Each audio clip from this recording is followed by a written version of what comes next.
Yeah, got a new show for y'all, and it's a special show. We got Andrew Tate in the house. Number one fugitive. Good to meet you, sir. Good to meet you, bro. Good to meet you. Yeah, so when I have the white side of my family, I make fun of them all the time because they're all skinny little dorks. The white side of my family make fun of the black side of my family because they're all in jail. Well, the stereotypes don't come out of nowhere. I'm here in the middle. I'm not in jail yet. Right. But they're trying to get me, so we'll have to see how it all works out. They can make the innocent look guilty and guilty look innocent. And when I seen you and your brother in handcuffs, I was like, fuck, you look guilty. Yeah. Funny that. Right. Strange how it works. Right. You can get alphabet soup and find all the fucking agencies who have attacked me. And no one puts me in jail. I'm one of the most innocent men on the planet. Why don't we get Hunter Biden, put him through what I've been through? Right. Why don't we get fucking Epstein or any of these senators, any of the congressmen, any of them? Put the AG on them. You'll get any of them. But they're coming after me nonstop, can't seem to lock me up.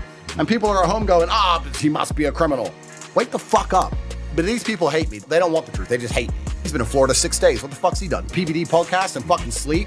I took a piss, AG. You want to fucking put that down? I haven't done anything. And they're saying, the abusive women. I'm sitting here going, who the fuck are we even talking about? Because I don't know who we're talking about. They keep saying the abuse of women. Yeah. I keep going to court. Every single woman's on my side. The abuse of who? Who have I abused? How do you think we got here? I mean, what do you think was the point in history that got us to this point where they're going after you and your brother? The only reason I even came to America is because Trump won. I thought America was back. I was like, America's back. Trump's in charge. It's back now. All this dumb shit's over. Turns out it's not. Yeah, got a new show for y'all, and it's a special show. We got Andrew Tate in the house. Number one fugitive. Good to meet you, sir. Good to meet you, bro. Good to meet you. Yeah. You know what? Before we even start, you look like my daddy's side of the family. Yeah? Are they the good half-breed motherfuckers? The slick ones, huh? Yeah. The good-looking ones. The tall, good-looking, light-skinned guys. So wait, how does it work? Your dad's side of the family are mixed race? My dad is like, he's black, but he looks like if Elvis got a fucking tan, you know? Got it, okay. Yeah, he's really light-skinned, blue eyes, and his wife was black, and but my mom was like brown-skinned. She was a little bit more black, but... All right, so you have it more confusing. I've just got white and black. Yeah. But my dad's dad is black, and my dad's mother was half black. So I guess he's 3/4 black, and my mother's white. So I think I'm somewhere around the third. Right. Which is enough. Yeah. It's enough. You know, like I'm white enough. It's actually too much. Well, it depends on the situation. Right. It depends on the scenario. Yeah. But like I guess, I mean, I'm on time, like a white guy. You know, like I can turn up. I can be white in court, Your Honor. Right. You know, but then sometimes you're just black at home. Like, what do you mean, bitch? Clean that. Yeah. But I've got a.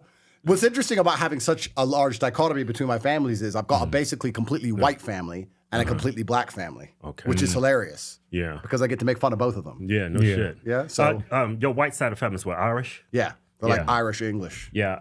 Our great grandfather was Irish. He had he got with a black chick. He had a white family and a black family. Real G. Yeah. Real G. Total G. That's Andrew Tate stuff right there. Well, I mean, all of this has gone out the window now, and it's seen as super controversial. Like, the world's so fucked up. If you're a full-grown man and you say, look, I have 2 families, or I slept with more than one girl this year, the fucking world is a mental breakdown. Like, how gay can you be? Like, that is super gay. Isn't that as gay as it gets? They're like, Andrew Tate's terrible. Did you hear he has sex with women? Yeah. Like, sorry, Kamala. Right. Yeah. Yeah, but so when I have the white side of my family, I make fun of them all the time because they're all skinny little dorks. Right. And then the white side of my family make fun of the black side of my family because they're all in jail. So I'm kind of like, well, the stereotypes don't come out of nowhere. I'm here in the middle. I'm not in jail yet. Right. But I did it a little bit, you know. Yeah. But they're trying to get me. So we'll have to see how it all works out. Yeah. Speaking of that, when you arrived in Florida, you and your brother, I seen the governor of Florida bring up that you're not welcome. And then I see a senator. Is he a senator or congressman? Congressman. Yeah, Brian Donaldson. Donalds. He said you're not welcome here, and they're going to investigate you and stick their attorney general on you. Yeah. Yeah. What do you think about that? You know, it should be scary, I guess. I guess I'm supposed to be like, oh shit, the AG and the governor and everyone's after me, but maybe I'm foolish. Even after all the mess I've been through, I still kind of believe in the law a bit in America. Like, I've just played the Romanian game. I played the Romanian legal system. I bust my case under Joe Biden in a Romanian court. I'm going to repeat that. I want people to understand how impossible that is. Because I beat my case in a Romanian court under Biden. They're saying all this shit with Trump, blah, blah. Trump can't say that. Yeah, well, Trump didn't help me. He wasn't in power when I bust my case. Right. And then eventually they reduced the bail restrictions. After 3 years, I don't know why anyone's surprised. 3 years I was trapped there. After 3 years, they say, okay, you can have his passport, you can travel. I decide to go home, and the Floridian governor and the AG decide to instantly attack me. And I sit there and I go, I've been in Florida 7 days in my entire life. So I don't know what fucking case. I don't know what they're going to do. What jurisdiction do they have? Well, I haven't got a clue. So I guess they're just going to start running all over the world, sending letters to everyone. Right. But it's kind of incredible. I don't know if the people who hate me are stupid or if they just want to hate me and not use their brain. Right. But when a famous person is attacked with these kind of accusations, loads of victims come forward. Name anyone. Hundreds of victims, new lawsuit, victims. I'm 3.5 years in with the most media spin of any case ever without a single girl coming forward. Every girl they get hold of is like, nah, he's nice. I like him. I like Andrew. I defended you, baby. Can I see you? No one's against me. Right. It's the government who's against me. Right. It's the government who's against me and my women. We're all on one side. Right. It's completely incredible. And I guess it's heartbreaking. It's kind of sad to know that even Florida, which I considered to be a red state, I thought it was a Republican state. They just totally turned on me. Candace said it was because I defended Palestine. I'm not sure exactly what it was, but all I can do is welcome it. Yeah. You know, it's kind of like, you watch those movies like Scarface and Casino and Goodfellas and stuff, and you're just this guy, and you're going here and there, and the DA's chasing you all the time, trying to chase you down, put you in jail. Right. It's kind of what it feels like. Like I go somewhere, I'm having a good time. I'm in a nice restaurant. We're having a great time. We're in a hotel suite. There's some DA in an office trying to get me in jail. It's like fucking. Yeah. I mean, Scarface ends well, right? He disappears into the retirement, into the sunset. Right. He just leaves with his family and has a happy time. I think that's how it ends. It's going to be fine, guys. Scarface ends with him retiring with all his children, and everything's a happy ending. Yeah, it's so disheartening because you expect a Democrat to say these things, but not a Republican, especially Byron Donaldson. He's a convicted felon. What was he convicted of? Typical black shit. He did like check fraud or some shit. Well, that fucking, he should have been at the airport. Typical black guy. He should have been at the airport. Me and him should have been best fucking friends. Right. I haven't been convicted of anything ever. Right. You know what's amazing to me? What's truly amazing to me is the false dichotomy and the mental breakdown when people say, oh, he only busted his case in Romania because Romania's corrupt. Well, then that means them arresting me was corrupt. Right, Either it's all corrupt or none of Exactly. it's corrupt. If it's not corrupt, I'm innocent because I bust case. If it's corrupt, I shouldn't have fucking had a case. Right. The whole thing's incredible. Byron's a convicted felon. He was arrested for marijuana possession. Someone tweet that at him. Fuck these, bro. Yeah. I have no criminal record. Yeah. I have zero criminal record anywhere on the planet ever. Yeah. And they talk about me like I'm the fucking boogeyman. It's I don't know if it's flattering. Yeah. I like I said at the beginning, I guess I should be intimidated. I should be scared. My mom called me. She's like, the AG's after you, the governor's after you. And I'm like, fuck them, man. Come then. I don't think I've done anything. Right. I don't think I've done anything, so I don't know what they're going to do. Yeah, I think like the media is so powerful. They can make the innocent look guilty and guilty look innocent. And when I seen you and your brother in handcuffs, I was like, fuck, you look guilty. Yeah. Funny that. Right. Strange how it works. Right. No, but it's actually a simple tactic for everyone at home who doesn't understand exactly how it works. Firstly, the media, they soften you to all ideas. The media don't report ideas. And yeah, the media lies to you, but what they actually try and do is set up an idea. So they do this all the time. I talked about this on PBD with Diddy. When the Diddy video of him come out beating Cassie, Right. the first thing I said to Tristan was, that video is 10 years old. Yeah. That's been sitting in an archive for 10 long years. The Matrix has had that for 10 years. They've released that now to alter public perception because they're going to arrest him. I said that to Tristan 2 weeks later, he was in cuffs. They do that. So with us, they start He printing. pissed off the wrong shoe, right? I don't know who I know. I pissed someone off. Yeah. But the media was constantly slandering us so heavily before the arrest. I said to Tristan, they're just setting the public up to put us in handcuffs. That's what they do. They set things up. Right. So now when you watch the media, you can almost predict the future about what they're trying to say about somebody. They did it with COVID. They do it with everything. And you're right. They can make you look extremely guilty. Of course they can. That's their whole job. The job, what they're trying to do is put such a terrible stigma to your name that nobody listens to your ideas. They only discuss the stigma. So when someone say Andrew Tate now, they don't say Andrew Tate, he talks about this, this, this, and this. They say Andrew Tate, he's accused of. Right. That's their goal, to distract, to deflect, conflate. But I like to think it's kind of backfired in their case. I mean, I've had no negative interactions on the street. Everybody knows who I am. I like to think it's backfired, but I guess we're going to see. But now we have the AG trying again. Their problem is, if they don't, I'm sure they're going to try and pull something out their ass. I'm sure they're going to probably try and arrest me all over again. I'm built different, so I don't give a fuck. I like to think that when they put me in handcuffs and start dragging me around, there's enough people with a brain to go, bro, he's been in Florida 6 days. What the fuck's he done? PBD podcast and fucking sleep? I took a piss. AG. You want to fucking put that down? What if I haven't done anything? Yeah. Right. So I don't know what they're going to do, but unless they get me, it's just backfiring now because they've tried so hard. I would argue that I'm one of the most innocent men on the fucking planet. You put any other man through the shit I've been through the different federal agencies. You're like Trump. Bro, it's like a fucking, you can get alphabet soup and find all the fucking agencies who have attacked me. And no one puts me in jail. I'm one of the most innocent men on the planet. Why don't we get Hunter Biden, put him through what I've been through? Right. Why don't we get fucking Epstein or any of these senators, any of the congressmen, any of them, put the AG on them. You'll get any of them on anything. Racketeering, influencing, lying, corruption, money laundering, all of it. But they're coming after me nonstop, can't seem to lock me up. And people are at home going, he must be a criminal. Wake the fuck up. But these people hate me. They don't want the truth. They just hate me. So when they don't want to be logical about it all. So it was kind of disappointing to see that was my reception. In fact, it was very disappointing, but it's shocking to me. It is shocking, but you know, I could see if he was going to California or something, or New York. yeah, right. Of course. But play it. Oh, the convicted felon, right? Let's see what the convicted felon has to say. I like this Andrew dude. Tate and his brother Well, so did I. Because in Romania, where they just came to Florida from, there were charges of rape, sex with minor, and human trafficking. Do you support the Attorney General's actions here? I do. I think those allegations have to be fully investigated. And they were fully investigated in Romania, and they let me go. We don't tolerate the trafficking of women or, frankly, the abuse of women. We do not tolerate that. Fucking abuse? What woman? Who? Finds cause under Florida law to investigate that, then I wish him the best, and I support whatever he's going to do on that matter. Are Andrew and Tristan Tate welcome in Florida? No.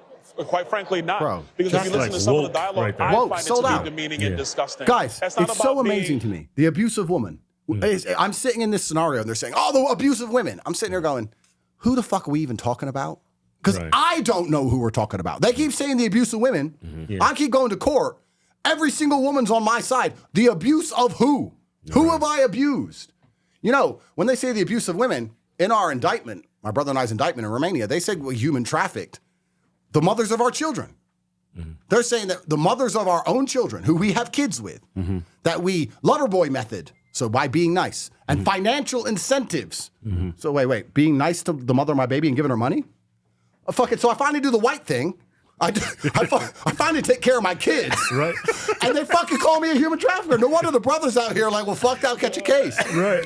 It's incredible. And these people are walking around talking about the abuse of women. The abuse of who? Name a woman. Yeah. Because I fucking can't. Yeah. They just say bullshit. They just spout garbage. I would think he have a really huge disappointed me. Libel lawsuit against them. That's slander. I'd like to think so. It's free And speech it's in America. I don't know how it government works. officials saying I'll have to talk to my lawyers and see. But Yeah. I kind of feel it's all going to fade to nothing. And then they made a huge mistake because unless they get me, I can just bring this up for the rest of human time. Well, if Florida investigate me, and Florida found nothing. So the Romanians failed, the British failed, the Floridians failed. Like, how many fucking people are going to allow? I guess for the rest of my life, this is going to be my life. Right. So I have to live as clean as possible, which is what I do. I don't do anything fucking wrong. Right. I'm Mr. Squeaky Clean. Right. I close the Clean. toilet. I close the toilet seat, sir. Because they're after me. Yeah, right. So I don't know what's going to happen. I mean, Ron, I kind of expected it because I don't trust short motherfuckers. So Yeah. because short people are sneaky. I think Byron's kind of short too. Oh, is he? Yeah. See, this is a life lesson. Yeah. Because like tall people, like we confront because we're big and we can fight. Right. Small people are like sneaky. You know? They have to be. Yeah. It's their tactic. Lord Fourquart. It's their tactic. It's like get around the back and like get a little knife, like little. Yeah. Right. So he's got his booster shoes on, talking shit. Yeah. How do Bro. you think we got here? I mean, what do you think was the point in history that got us to this point where they're going after you and your brother? Yeah, it's kind of disappointing because the only reason I even came to America, I could have gone anywhere. The only reason I even came to America is because Trump won. I thought America was back. I was like, oh, America's back. Trump's in charge. It's back now. All this dumb shit's over. Turns out it's not. It's kind of incredible. I mean, the liberals have a very potent tactic, which they understand if they attack any conservative with garbage, with the media, they understand the conservatives will self-cannibalize. They understand that very well, and it works. Yeah. I love Trump's response when he asked them the question. Of course. I don't know. Yeah. Which is the most gangster response, like talking to the police. Yeah. Takes a strong person to Don't say know. that. Yeah, of course it does. Yeah. But also, truthfully, he didn't know. Like, he doesn't know he ain't read my Romanian indictment. Neither has the convicted felon or the short motherfucker. Or the AG. And if the AG wants to read it off the Romanians, he can. But it doesn't make a difference because a Romanian judge has already said, no, fuck this, it's trash. Yeah. A Romanian judge has said that. So I don't know what they intend to do. It is scary. If we get serious about it, it's actually truly heartbreaking and very scary that an American citizen can return home after being unfairly imprisoned under a questionable judicial system. Let's not sit here and pretend any of us trust the fucking Romanians. Yeah. We all know, like, we've seen the kind of bullshit cases you get in America. Imagine Romania. And that's the welcome I get. Yeah. So, it sounds like they were ignorant that you're an American citizen. It sounds like they want to bar you from coming into the country. Yeah, I don't know if they didn't know what they were doing. I don't know if they were just talking out their ass. I don't know if they thought they could score cheap political points. That's what I think it is. Political points. Political points. Maybe it's something you said politically. Maybe. But, what controversial God's opinions have I had? What have I said that would have pissed them off? Interesting. I think it has something to do with God's chosen people. It's kind of funny because all those conspiracy theories, they get proved right time and time again in certain ways when things like this happen. So it is kind of scary. It's very heartbreaking, but you just have to go through the process, right? So I'm happy to talk to them. I'm waiting for their phone call or I'm waiting for their arrest and their perp walk. I just like to think that there's enough people with a brain now who, if they see me get perp walked, say, wait, let's see what fucking case they even have. Because I'm in the position where they'll do anything they can just to perp walk me. Right. They don't need a fucking case. They're just like, let's just put him in handcuffs. Let's call CNN. Let's just put it on the fucking news. Let's destroy his name. Let's drag him through the mud. Let's make him pay legal fees. In the end, it comes to nothing. That's all they've been doing to me for long years. So Romania dropped the charges, right? So the way it works is, and the Romanian judicial system is, even I don't completely understand it after 3 years with it. But basically what happened was, I got arrested in May of 2022 or something. They let me go after a day. And they said, this is bullshit, there's no case here. It's like, okay. And then the UK Foreign Office, which I know this to be a fact, sent a bunch of letters to the Romanians saying, we want this guy off the internet. We think he's a problem. He's a big problem in our schools. He's misogynistic. And you can look this up. Inside of UK schools, they've spent a bunch of money trying to get rid of me because all the kids were walking around calling their teachers brokies. That's not funny. That's what you call influence. They were saying to the teacher, powerful man. What color's your Bugatti? To the teacher. So the teachers all got butthurt because they're fucking women. Right. They can't take a joke. Yeah. You know? Right, yeah. So I'm the most dangerous man in the world. Not the drugs, not the constant stabbing, not the unchecked immigration, none of that. No, I'm the problem, right? And then they talk about, there's violence against women going up because of Andrew Tate. Oh, not because you have a fucking open border where 10,000 illegals turn up a day. Right, no, that's nothing to do with it. It's because I made a joke about a Bugatti. So they spent millions and millions of dollars trying to get me out of the schools, writing endless letters to Romania saying, this motherfucker's on podcasts in Romania. Can you make him go away? Right. So my case, I was arrested in like May or something. The case laid completely dormant until the UK Foreign Office letters started coming in. Then they picked up the case again and they started to just come up with any trash they could. I was in Dubai for 3 or 4 months and then I went to London. Nothing happened in London. I went to Czech Republic. Nothing happened there. I went back to Romania to pack my bag for one day and they picked me up and arrested me. That's when I first went to jail. And I got charged with all this insanity, complete crazy case. It was interesting because the first 2 weeks I was in jail, I didn't even know what I was charged with because it was all in Romanian. And they're like, we need a translator, but it's Christmas. So I was like, yeah, Merry fucking Christmas. So I'm sitting in Romanian jail. That's right, you were in jail for Christmas. I was at Christmas and New Year. I'm sitting in jail. I didn't even know what I was in there for. And a Romanian jail. It's not like these jails. Right. You know, it's as bad as it gets. So I'm sitting in there, and then eventually I get out after 4 months, and I was on 9 months on house arrest. And then they let me free within Romania. And then our case, we started to win.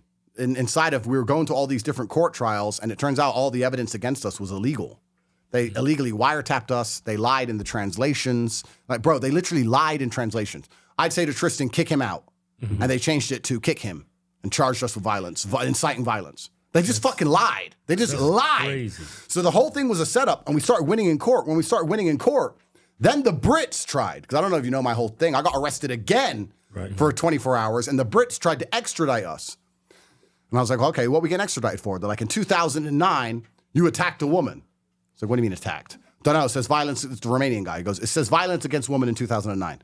I'm like, what woman? 2009? Yeah. I was like, what woman? Doesn't say. Where? Doesn't say. When? Doesn't say. It says attack against a woman in 2009. Extradite. So I guess they've gone through my whole past and found some bitch from 2009 who wants a payday. And they hit me with this extradition warrant with no details. I don't know who this person is. I don't know where it happened. I don't know the date. How do I defend myself? Do you have a statement? was like, me give a statement, you give a statement. You tell me in 2009, fucking, even if you told me the date, I wouldn't know where the fuck I was. I don't know when this was, where this was, who this is. What can I say? This is bullshit. The Romanian judge said, this is garbage. We're not going to extradite him. We're going to keep him in Romania to finish his Romanian cases. And when they finish, then we'll consider extraditing him to the UK. That was that shit. Then the Romanians hit me with a second case. So once I started winning, it escalated. They hit me with a second case. I got arrested again. And it was the first case reordered. The first case in a different order. Literally. Same people, same event, same time, same everything. But instead of Andrew and Tristan did this, it was Tristan and Andrew did this. Fucking garbage. Arrested us again. Back in jail again. Judge let me out. Tristan was free. I was on house arrest. I did another 9 months on house arrest. And then after all this, we're now 2.5 years in. Then our first case got to something called the preliminary chamber. So basically, a judge decides if there's enough evidence to go to trial. So after 2.5 years, we didn't even know we were going to have a trial. After 1.5 years locked in my house, 4 months in jail, complete reputation slander, all my cars taken, all my money taken, everything taken off me. Then they finally get to preliminary chamber. The judge looks at it and goes, yeah, this is bullshit, and sent it back to the prosecutor. After all that shit, the case was dismissed. She goes, there's too many irregularities in the evidence. Basically, this is fake. This is made up. They sent it back. This was in December. And traditionally, when this happens in Romania, you get all your assets back and your bail's removed. Traditionally, right? They go, okay, well, the case got sent back, so the case is effectively over. The prosecutor can try again by law if he wants to. He can try again. But you get all your assets back and the bail's removed. In my condition, they kept all my cars, kept all my stuff, and kept the bail. So how much was that valued at? 18, 19 million? Wow. Of cars, gold, watches, cash, everything they could get their hands on. I mean, that's nearly fucking 5% of my money. I was pissed. Only 5%.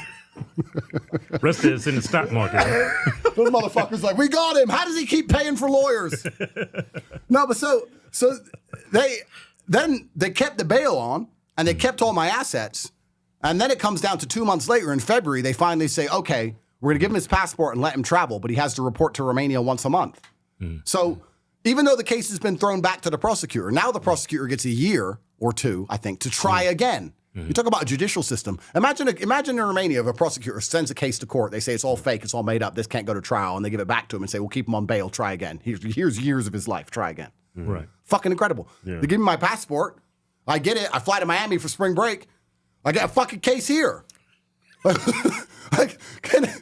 I catch a break? Nuts, Can I catch a break? Can I catch a break? Yeah. Like, it's incredible how these people hate me so much. They are so desperate to get me. Yeah. And the way they cry and complain about me just is actually in many ways so fantastic for my reputation because they make me sound like the fucking boogeyman. Yeah. They make me sound scared. I'm one man. They make me sound like I'm fucking a demon who can wink and make a bitch come.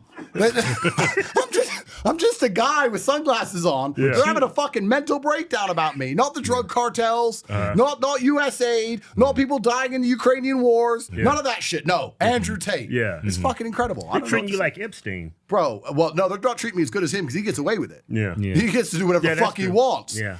Do you realize how popular you are? I don't know. How much influence you have? Every comedy show we go, hey man, do y'all know about this guy Andrew Tate? I said, no, I never heard of him. Every comedy show. I was like, who the fuck is Andrew Tate? Yeah. So I looked y'all and said, oh wow, I see why this dude is so popular. Yeah. Very appealing, resonates with a lot of people. But I think you don't really get the influence you have on people, especially when the British government came after you because you say one thing and it goes viral, goes across the entire globe.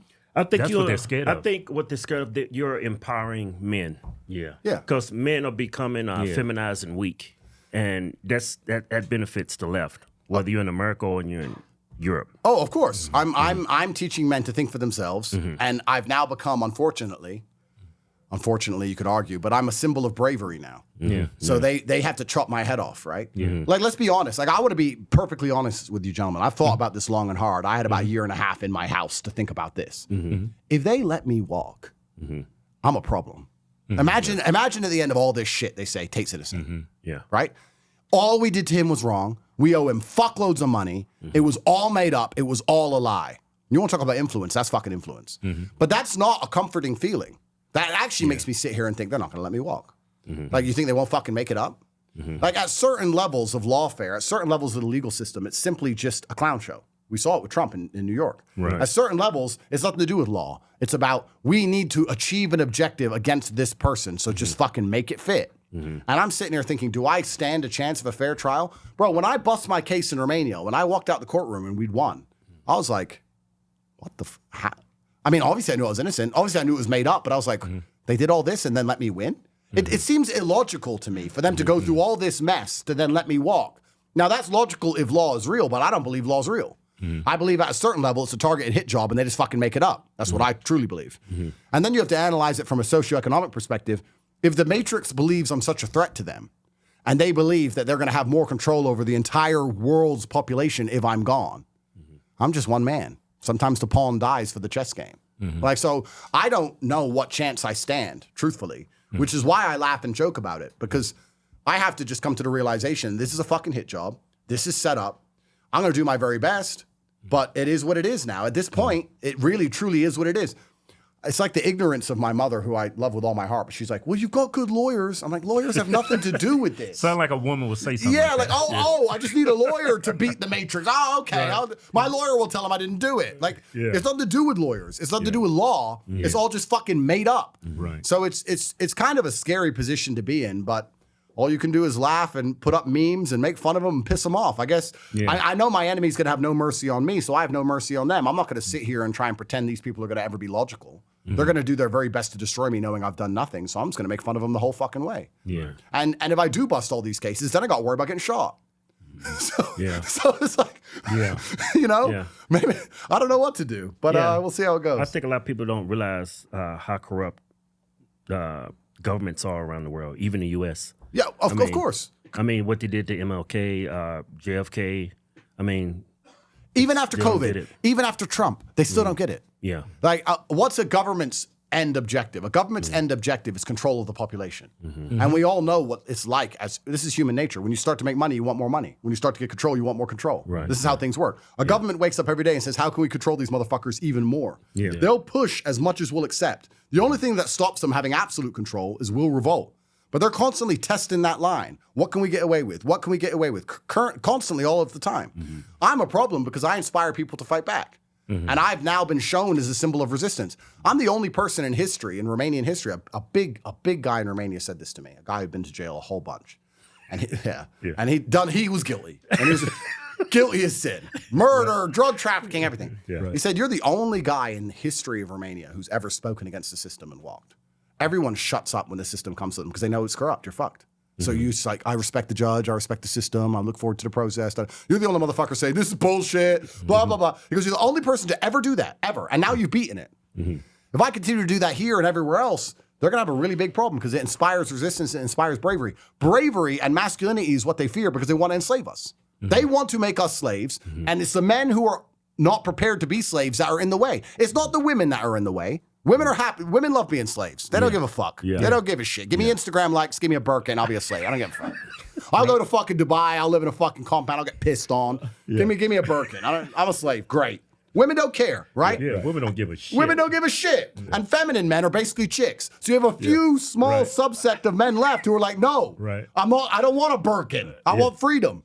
And we're in the way of it all. So because I'm the symbol of that, they just want to get rid of me by hook or by crook. And I am so disappointed that Florida did this. I am really genuinely. I wasn't scared. I'm not scared of them. I'm not intimidated by them.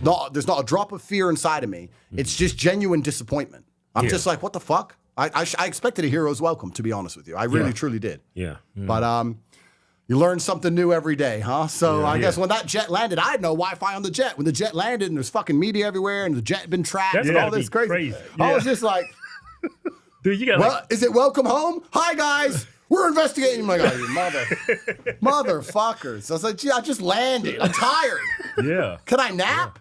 Can I nap, Ron? I don't think people really realize how it is to stand in your shoes, what you're going through. Yeah. Because that's crazy. Like, I'm not a romantic. You get to Florida, or we're investigating you. Yeah, I'm like, oh. You know, it's I've said this before on lots of different podcasts. I've said that your success in life is directly correlated to the amount of stress you can deal with. And this is true.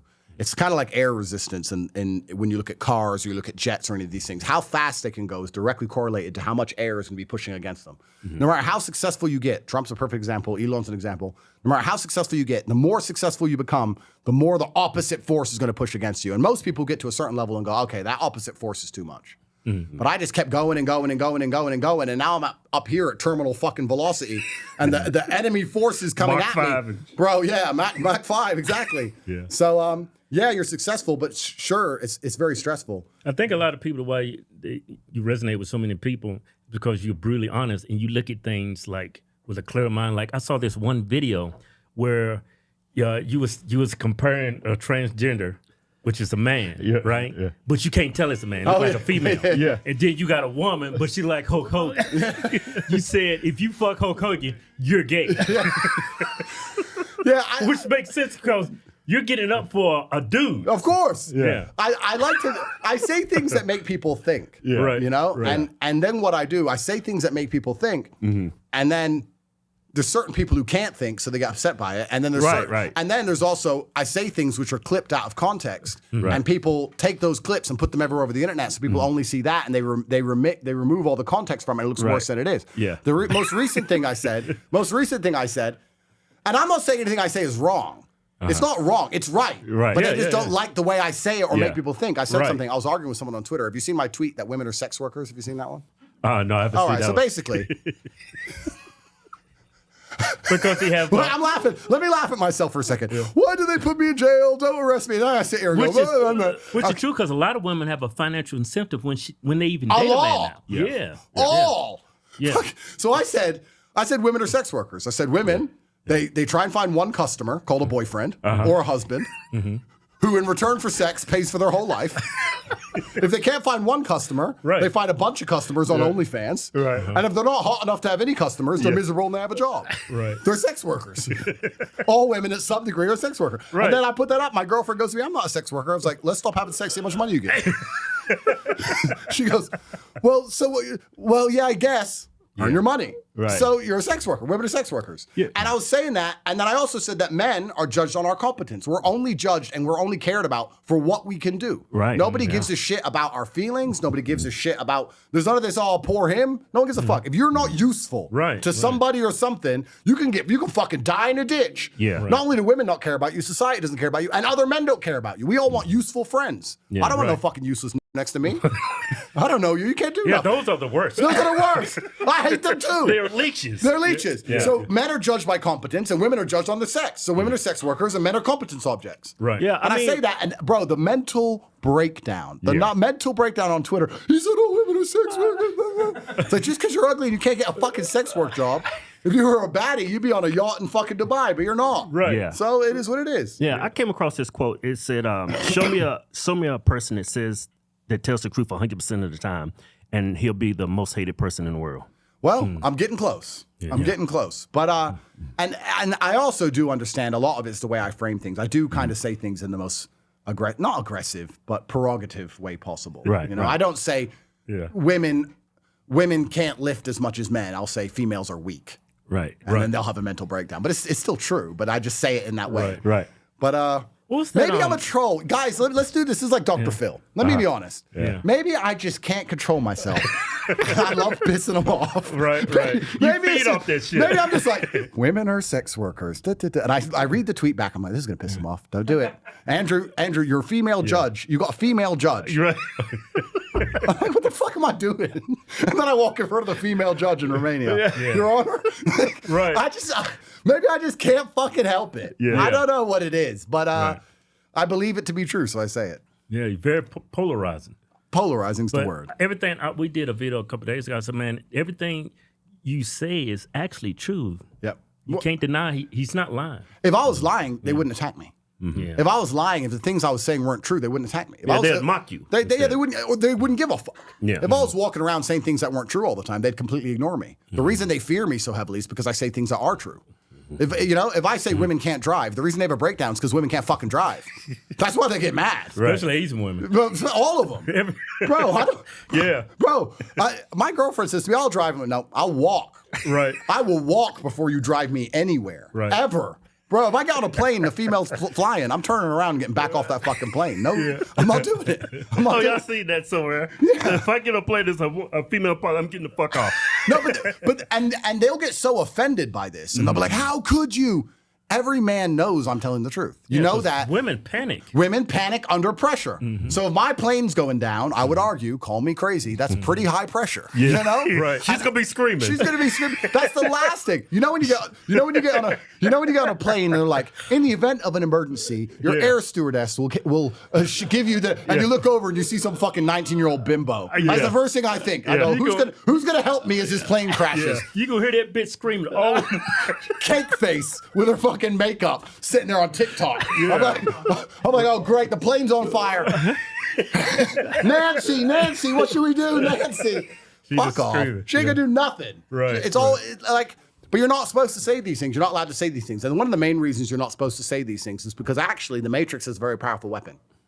And the weapon they're using to destroy masculinity, which is what they fear, because they have to remove the warriors of society before they enslave us all. This is what they do. The Romans used to turn up into Greek camp, kill all the military-age men, just chop all their heads off, because that's going to be a revolution sooner or later. Nowadays, they can't kill us all, so they try and neuter us and turn us into eunuchs mentally. The easiest way to destroy masculinity is to promote femininity in the completely wrong way. Not promote femininity as a man is good at certain things, a woman is good at certain things. We make the perfect team. We're the perfect pair of a woman's feminine and a man's masculine, which is the truth. Instead, what they do is say, women are better than men at everything. Femininity is a better version of masculinity. So we have this weird, strange, three-phase garbage society where women are better than men at everything, while also are equal even though they need DEI, while also children and every decision they make, they were tricked into if they didn't want to do it because a man made them do it. You know? So a woman's a girl boss, and she's a girl boss, and she's better than you, but she needs help to get the job. And then if you sleep with her and don't buy her a handbag, you raped her because she changed her mind. So how the fuck? It's impossible, because none of this, you can't have all three at once. And they built this on purpose and put it out into Western society. So as soon as a man gets big, they attack him with what? Women. Femininity. They use this whole, women are the attack vector of Satan now, because there's not a single man out there who has the balls to tell the truth who ain't fucked. So all they have to do is just get a phone, call 100 women who you've ever slept with, call 100 of them, and find one bitch. One. With me, they couldn't even find one. That's why they really hate me, because they keep trying. But most people, they find one. Russell Brand, they found someone. Trump, they found someone. Hegseth, they found someone. Matt Gaetz, they found someone. Julian Assange, they found someone. You go to the fucking list. And all these betas and soy boys, these simps at home, continue to lap it up. Oh, a woman. They found a woman from 1981 because they're fucking gay. And because, literally. And the simps and soy boys kind of fucking help them out. You know, like, if men could just stick together for 5 seconds and respect due process, we'd be all right. All of this would go away. But there's such a huge contingent of the men. And when I say men, I don't mean masculine men. I mean the feminine men who betray their own sex instantly and utterly when these accusations come out. Like if tomorrow you guys caught a case and they said, this girl said this, I'd say, listen, I've been around enough women to know women fucking lie. Women lie. And not only do women lie, women lie. The reason women lie so much is because they don't even believe they're lying. They rationalize and make it seem like it's reality. They believe it's true. A woman will crash a car into a tree. No other cars around. She crashes into a tree. Why'd you hit that tree? Well, it wasn't my fault. Why? It was raining and it was dark. You knew that when you got in the car. Everyone else driving in the rain, in the dark, and they didn't hit the tree. Why did you hit the tree? But it was raining and it's dark, and it's the first time I've driven the car, so... but, okay, whose fault is this? The trees? That tree's been there for 150 fucking years. Never been hit before. The car has driven up and down that road 10,000 times and never been crashed. Who do we blame? Well, it's not my fault. Don't blame me. That's the female mind. They're not responsible for anything ever because... they're down here. Now, if you ask that same woman 2 weeks later after she hit the tree, you'd be like, I got a Ferrari. You want to drive it? Yeah, I want to drive it. Are you a good driver? I'm a great driver. True or false? True. Because she's a girl boss now. So she's a girl boss after crashing, and we just perpetuate and support this behavior from females. And the reason it is done, it's not done. You could argue it's done organically because the human species needs to prioritize females because that's how we reproduced, right? If we had 100 men and 100 women, you could go and you went to war. The reason the men went to war is because if 95 of those men died, but they won the war, those 5 men with the 100 women. We'll have a lot of fun. Well, we could reproduce. We could get the tribe back. Yeah. The real G's could get it done. Yeah. You know, Yeah. Elon, me, that we get enough babies. Don't forget us. But if 95 of the women die, and you have 5 women, 100 dudes, I mean, it's going to be a fucking wild ride for those chicks. But you're not going to have enough babies to reproduce for the clan. So humanity has always prioritized female life. Yeah. Hence them get off the Titanic. So there's that side of it. But that's been weaponized now. And now it's very consciously done. It's not an accident. This 3-phase girl femininity crap is how they destroy masculinity, is how they destroy men. And that's why when they say I hate women, I don't hate women. I'm just ultra realistic about what a man can do and what a woman can do. Right. I don't hate women at all. If someone breaks into my house, I'm going to stand up and fight. I'm going to risk my life to protect my woman because I don't think she can fight.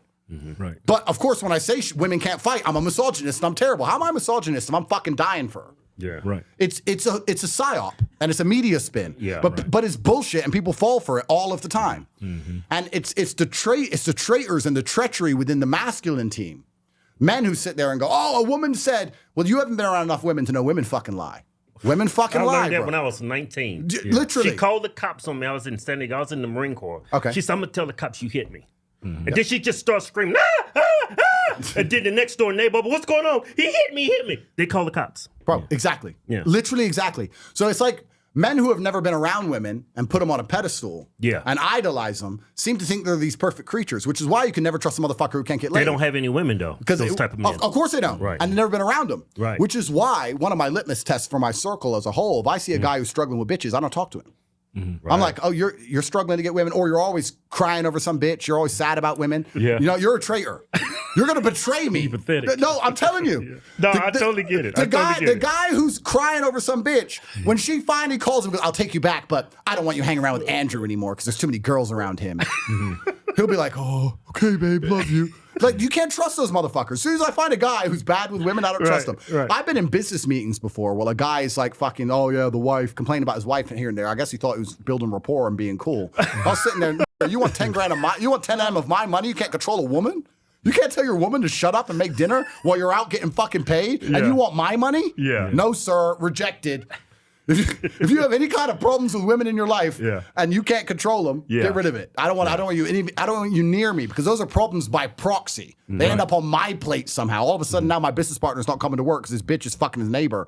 I don't need that shit. Right. So, I mean, obviously women are trouble. Of course they are. But you have to just be man enough to say, sorry, dear, I loved you very much, but you're annoying. Right. See you never. Bye. Yeah. And it is what it is. Yeah, I think I learned that early on when I first started dating. I was trying to make my woman happy, so I was being a simp. Yeah. But after a while, I was living through her instead of her living through me. Yep. And I became a bitch. Yep. And I noticed how her whole outlet towards me changed. And then I was like, you know what? I had enough of this shit. I'm gonna be who I am instead of trying to make you happy. Your happiness comes through me. It's really not the other interesting. way around. And it's really interesting when you say living through her because the feminine imperative is to build a nest and have some children maybe, or show off on Instagram, etc. But the feminine imperative is never to go out there and fight for freedom. It's never to risk your life. It's never to stand up and do amazing things. Like if you actually look at the masculine imperative, we're the ones who explored the world. Why? Right. Why did we go on a boat and go to the other end of the planet and die most of the time? Why do we trek across Antarctica? Why do we build the largest skyscrapers? Why do we take the biggest risks? Every single thing you drive past in Las Vegas and every other city was built by men. All of it. We did all of it. That's the masculine imperative. So a female living through us, empowering us, is good for society as a whole because we do amazing things. A woman's world is much smaller. She cares about herself.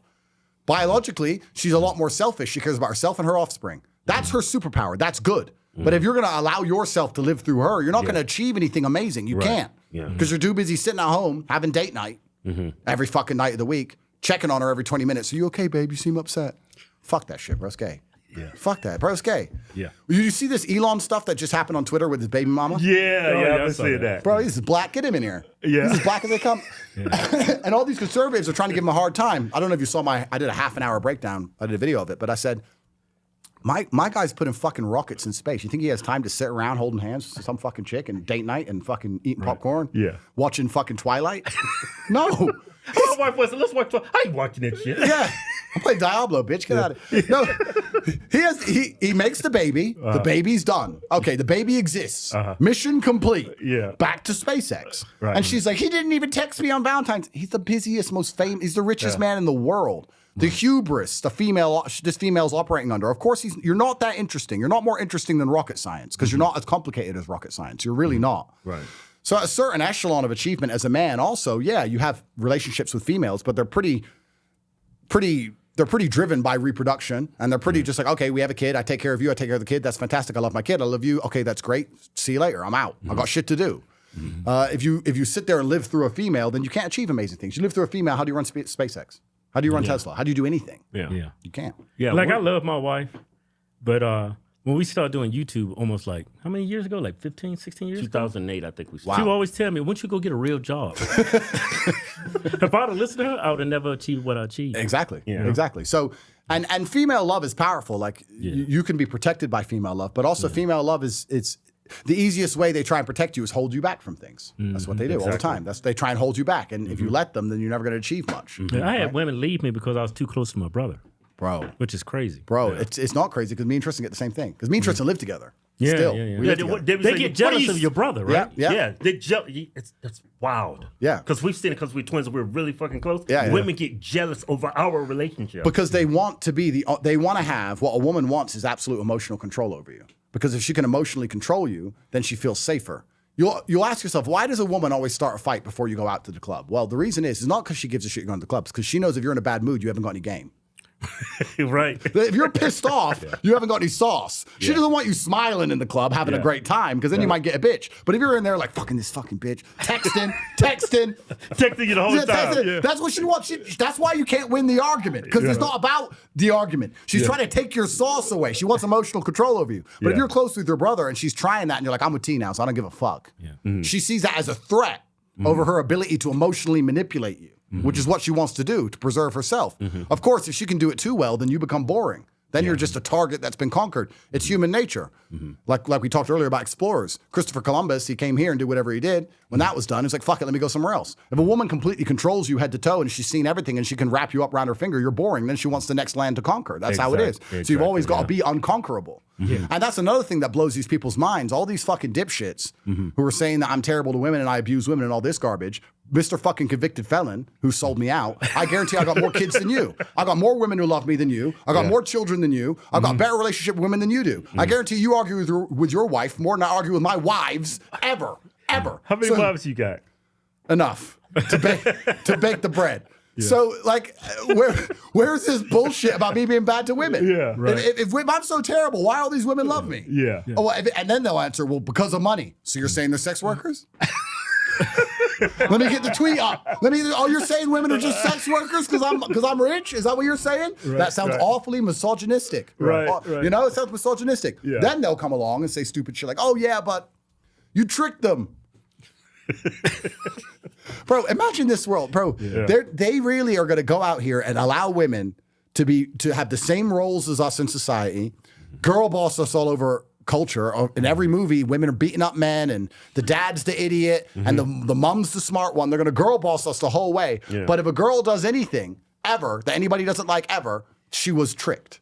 Yeah. If women I can show you a perfect culture that illustrates that. Black culture. Really?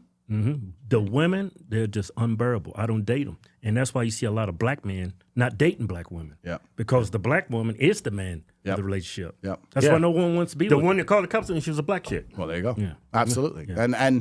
And yeah, it's I don't know too much.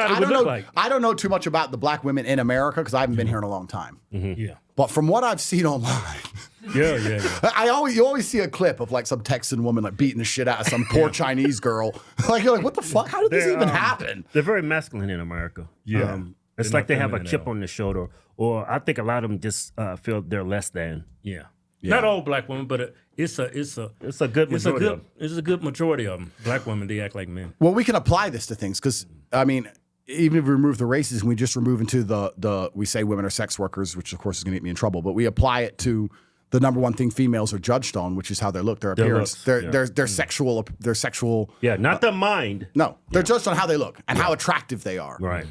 All the hotties I ever meet love me.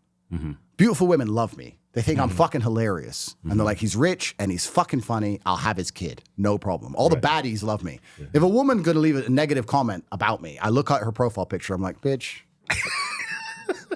I wouldn't waste a drop of semen. It's kind of like, and it's interesting because in the world we live in, you only get an opinion as a man if you're like big and important or strong or rich, or we have to earn our importance through certain things. But like hot women can say something. A hot woman can stand up and say, I really care about the animals. And we'll all stand up and go, oh, we really care about the animals because she's got big tits, whatever. But these ugly bitches, no one gives a fuck what you say. I mean, I know you have a Twitter account, but no one gives a fuck what you say. Right. So a lot of this shit is just, no one gives a fuck. You ever given a fuck about ugly bitch? Perfect case in point. Look at ESPN. All the women there, a majority that are hosting with the men, they're beautiful. Of course they are. Yeah. This is the reality, right? Yeah.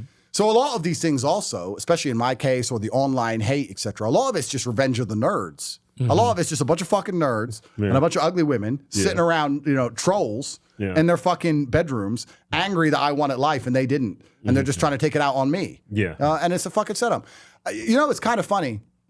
I had some guy once, he was obese and he was pure liberal, obese loser. Can't remember his name. And he was saying how dangerous I am to women. I was saying, if you literally thought of the idea of a sexual predator in your head, it would be him. Yeah. Like, why am I dangerous to women when I have options with women? Yeah. Why would I rape a woman when I can't get through my roster on a weekly basis anyway? When I'm trying to get them in and out the house as fast as humanly possible. The only thing I've ever done with women in my house is beg them to leave. Like, please, you've been here 3 hours. It's a busy day. Please go. And this motherfucker who ain't been laid in forever telling me that, who's the rapist here? Right. Who's the rapist? Dude sitting at home busting nuts on himself. Of course. Jeez. Of course. Yeah, of course. And these are the bad guys. But they always accuse you of what they are. He's not doing it at all. He's just doing it on himself. Yeah, he's oh man, this bitch is hot. No, this is a good scene. 100%. So like these fucking people who are attacking us and attack people at the top, etc., they accuse you of what they are directly all of the time. And we're going to see how this all plays out, but I have a strong suspicion that the Florida, if I had to predict the future, which I'm pretty good at, because I was saying I was going to get arrested. I don't know if you saw my old podcast. I kept saying they're going to arrest me. You have 3 lives. I kept saying they're going to arrest me before they arrested me. Here's what I think is going to happen in Florida. I think they're going to get perp walk. I think they're going to come up with the biggest crock of shit. They're going to arrest me. They're going to walk me in front of the cameras. They're going to make it wall-to-wall news.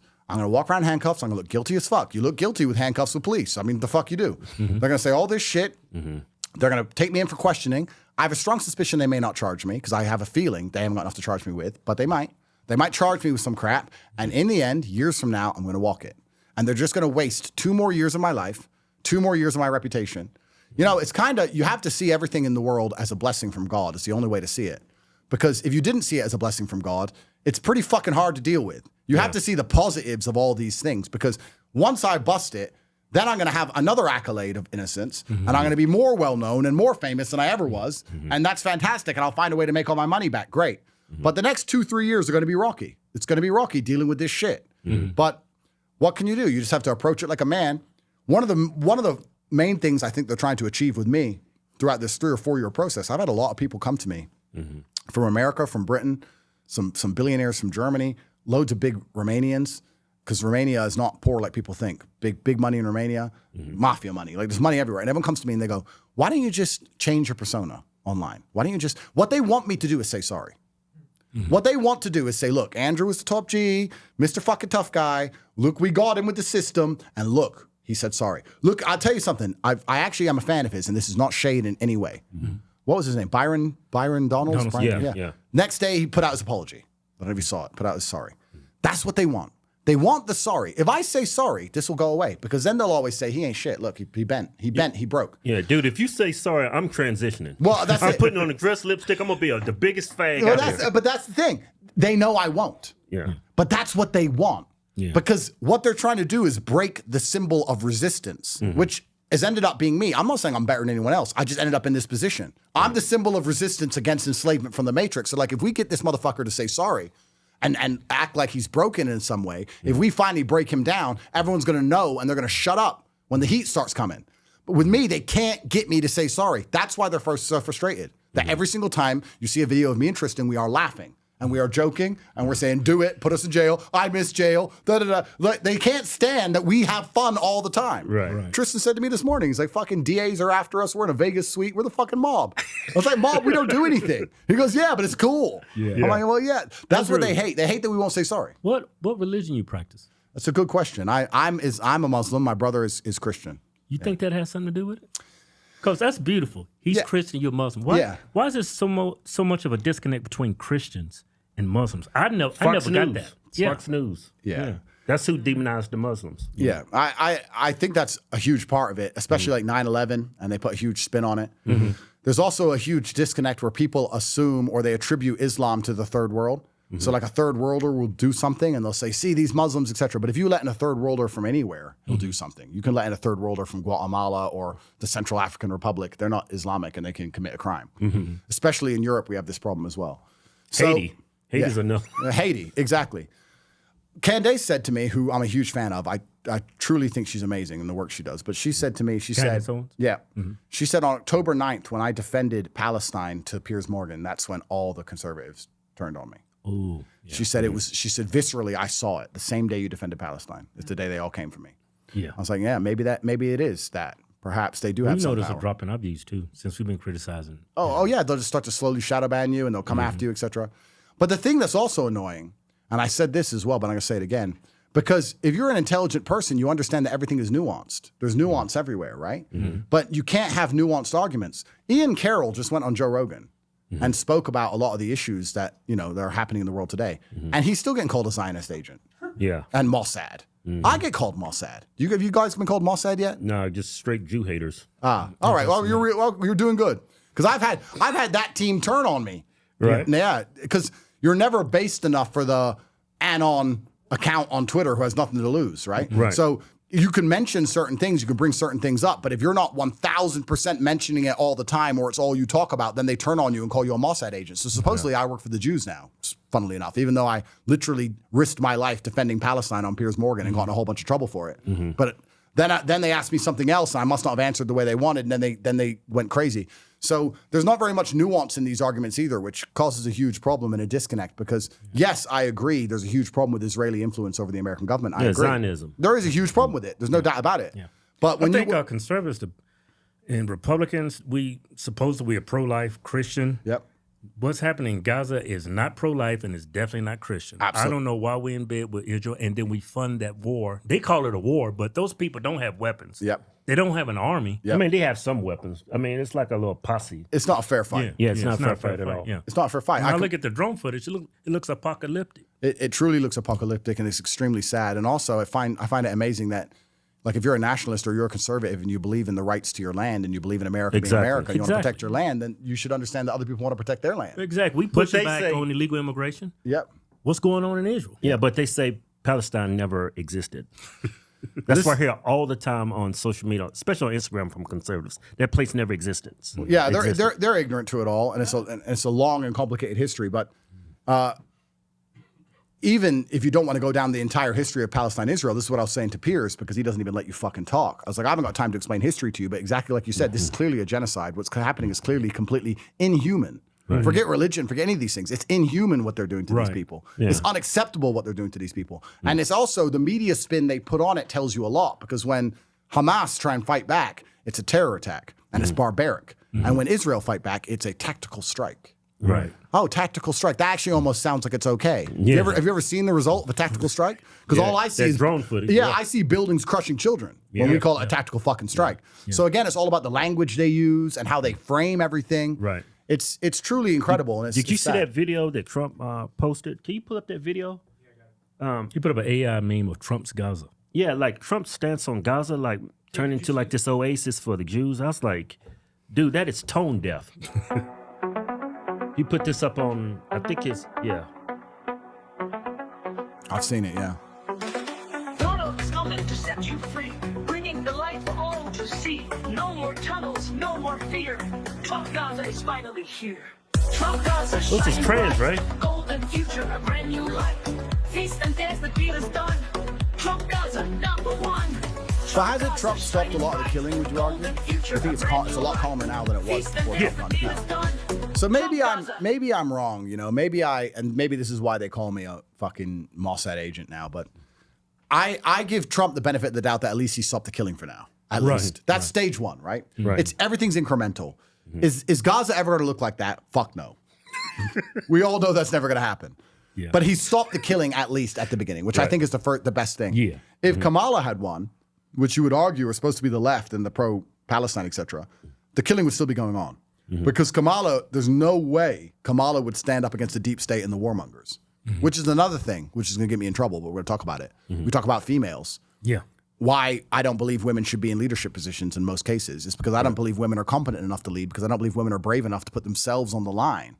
If when Trump gets the call and they say, do this or we're going to shoot at you, and he ignores them and they shoot at him, that's a leader. If Kamala got that call, you think she's going to risk taking a bullet? Fuck no. So you can't even put women in positions of power because they'll always bend and break to the shadow power that we don't even know exists. When they call her phone and they start telling her address and telling her what they need, she's going to do whatever. Yeah, a dude ran on stage with Kamala and just took the microphone from her. She just gave it to him. Yeah, she looked leader so of the weak. free world. Yeah, exactly. So what's interesting is all the left and all the liberals and all the pro-Palestine guys, which even though I'm completely right and conservative, somehow you align with the left on that issue. They wanted Kamala to win because they thought that Gaza would have been in a better position. But I would argue right now, if Kamala won, that Gaza would still be killing. And Israel would still be killing. She wouldn't have done a fucking thing. So at least Trump stopped it. Is that video tone deaf? Yes. But then also, again, I'm a benefit of the doubt guy. I kind of am a benefit of the doubt guy. I kind of think, Trump's doing amazing things. He's doing his best. Isn't it possible that like Trump, busy, he's on Air Force One, he's 78, and one of his aides go, hey, we've got a video of the new Gaza. It's going to be like a resort. We're going to put it up on your Twitter. Yeah. And he's, like, maybe, maybe. Did he design it frame for frame? Right. Well, probably not. I don't know. Is it tone deaf? Yes. But I'm just glad the babies have stopped dying because those videos were truly fucking heartbreaking. Right. Truly heartbreaking. Back then when that stuff thousands of children. Bro, when that stuff was going on, there was a cloud of darkness in the air. I couldn't smile for a while. It was truly sad what was happening. And the world is a fucked up place. Like, it's amazing also how we go through life, especially us in the Western world, and we're so largely disconnected from violence. We forget how fucked up the world actually is because violence is actually the only underpinning of anything. Violence is why anything works. The reason any of the laws we have out here work is because if you don't obey them, you get a ticket. If you don't pay the ticket, you go to court. If you don't go to court, police come. If you don't obey the police, they get violent. So we've just managed to put all these layers on top of violence that makes people to comply with complicated systems. But in other countries where they don't have the time, the energy, the effort, or the resource, or the organization to put all these complicated systems on top, it's straight to the bottom line, which is violence, right? You go to Afghanistan, no, they don't give you a ticket. They wave an AK. Now, really, is that any different? Let's actually analyze. Is getting a policeman's ticket any different than having an AK waved? Not really. There's just a few layers of separation, so you haven't got to witness it. And we get to sit and say, oh, our society is not violence. We live in a civilized society. No, violence is the underpinning of everything, everywhere. Look at our new giveaway. Ford Raptor. Look at that. Avalanche Gray. 37-inch tires. Over 500. I think it's 510 horsepower. I think it's 501. But I do know it's 500 at least. It's 510. And like I said, hey, so y'all know why we do this. We used to pay for advertising on Facebook, Instagram, put these contests out there. And they were censoring us the whole time. I think, man, why don't we incentivize our own fans? Yeah, you support us, we support you. You support us, we give you money. You support me, I give you trucks. It's a win-win for everybody. Need to start giving them some white women. What? Go to officialhodgetwins.com. Anything you buy from the site gets you automatically into the win. No purchase necessary. All where prohibited. See official rules for details. Yeah. Andrew, what's that beef between you and Ben Shapiro? Oh, there's no beef with me and Ben. There's no beef with me and Ben. I don't think he's a particularly good person. I think he's a warmonger. It's never ending. Especially if you support what's going on in Gaza right now. Oh, yeah. His stances on Gaza were unforgivable. He is currently going broke because he lost Candace and he lost Brett Cooper, and now the Daily Wire is going into. I've heard from many sources they're about to go into administration, and they have problems with Peterson. Even Peterson and him are about to get in a legal battle. Oh wow! Daily Wire, really? Daily Wire is completely fucked. They're completely bankrupt. It all started with Candace. Yeah, of course you can't get rid of her. Yeah. She was their star.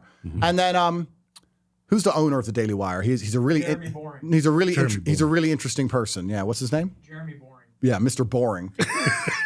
I'm going to start a media company. Right. Well, Mr. Boring's media company. Going to be a success. So you got that dipshit. Yeah. I think Ben's a bad person. He was super pro-vaccine, which I was ultimately against. He was against Trump, too. He was against Trump, and he's also a warmonger. You know, I guess it's just somebody. I mean, I've had 87 professional fights. I've done my whole fighting my whole life. I finished retiring from fighting, and now I'm fighting against governments all across the world. I've done all of my fighting myself. And when I see somebody sitting behind a desk with a microphone calling for other people to go fight, when he's too much of a pussy to ever fight himself, I intrinsically just don't like him. Yeah, didn't he vote for Hillary, too? Oh, yeah, fuck, he's a dipshit. Yeah. And he's constantly calling for men twice his size to go and die. You go. Yeah. You go fight. But of course, what do we say about short people? What do we say? He's a snake. He's a fucking snake. So I don't trust him. Yeah. And I wouldn't trust him as far as I could throw him. And I also think that It sounds like y'all got a beef. I mean, Ben was one of the main people that brought me over to conservatism. Him, I'm having a brain fart. Candace Owens, Larry Elder. Yeah, Larry Elder. Well, the thing is with Ben, like he had a lot of videos that used to go viral where he'd destroy the trannies and stuff, and that was cool. But and somebody said to me, like, "Oh, you agree on that? Like, who doesn't agree that men shouldn't chop their dicks off? Like, fucking, I can go down to the convenience store, find a motherfucker who agrees with that. Everyone already agrees on that. But the actual important issues, it seems he's wrong every fucking time. Yeah. And you would think he like I see him doing videos like criticizing the LGBTQ community, trans community, but in his religion they embrace that. The Talmud is supposed to have 8 genders, isn't it? Exactly. So why are you on YouTube and TikTok and doing all these videos criticizing, going viral for speaking out against these people when your religion embraces it? Well, even then, even from a personal perspective, he has a huge problem with me because 12 years ago I used to have a webcam studio, which I've talked about at length and explained at length, and I'll talk about again anytime because it's my history, and I'm not apologizing for anything I've ever done ever. While he's still getting paid from AIPAC, which takes money from OnlyFans today. Yeah, that's true. So like he pretends he gives a shit about these things, but he's actually just super hypocritical. And I just don't like hypocrites. I don't like people who are warmongering. After October 7th, when he was saying destroy them all, kill them all, annihilate every single one, I tweeted underneath him like, bro, let's at least look for peace at least. Right. It's just a mark of a coward. Like it's kind of like they say, why do pro fighters not get in street fights? Because we've seen how bad fights can go. Yeah. Whereas, like, if you've never had a fight, you think you're a tough guy because you don't know how bad fights can be. Right. So he's one of them, right? He's one of them who's never seen violence, never been around it, would never go near it, would piss his pants if he ever had to. Total coward, trying to talk like a tough guy, calling for violence. If he'd ever seen any, he'd know better. But he's not educated to it. So I just think he's a negative voice in the world who's calling for death and destruction. And thank fuck his voice is going broke. And him and Mr. Boring are about to lose the Daily Wire. I mean, I don't know. Like, travel America, try and find somebody who's giving them money right now. You must be out your fucking mind. Who gives a shit what they say? Yeah. You can't pay me to watch their shit. I don't even know what he says anymore. The last time I spoke to him was about October 7th. Have you seen his opinions on Derek Chauvin that Trump should Pardon him. I have no idea what Ben's saying. No. Yeah, he's making an argument that he didn't receive a fair trial because of the publicity of the trial and all that. He said Trump should. He's trying to galvanize the conservatives behind him. That's just a pull on his. Well, I was about to say I agree with that point. Is he trying to repair his reputation? Fuck yes, because his reputation's in the trash. His reputation's over. I mean, I'm an accused human trafficker. My reputation's 10 times his. So the fucking you fucked up. He should start trafficking women. Yeah, she's getting business. So he's trying to galvanize it. That's an interesting argument. It's a pretty fair point. You would argue when we talked about earlier how at a certain level of law it's simply just a circus, and people have to sit and make decisions. Is this one individual's liberty worth the breakdown of society as we know it? Because the argument was if Derek would have walked, there would have been complete chaos. Yes, and us in America, or not even the UK anymore. The UK's gone communist. Let's say only America, where we value individual liberty and freedom above all things. It's mind-bending to us. It will sacrifice people to the horde or sacrifice people to the mob. But most countries actually do this. Most countries, their approach to law and order is very systemic, and the reason we have a judicial system is to keep the public and to keep our society functioning. That's what it's for. Right.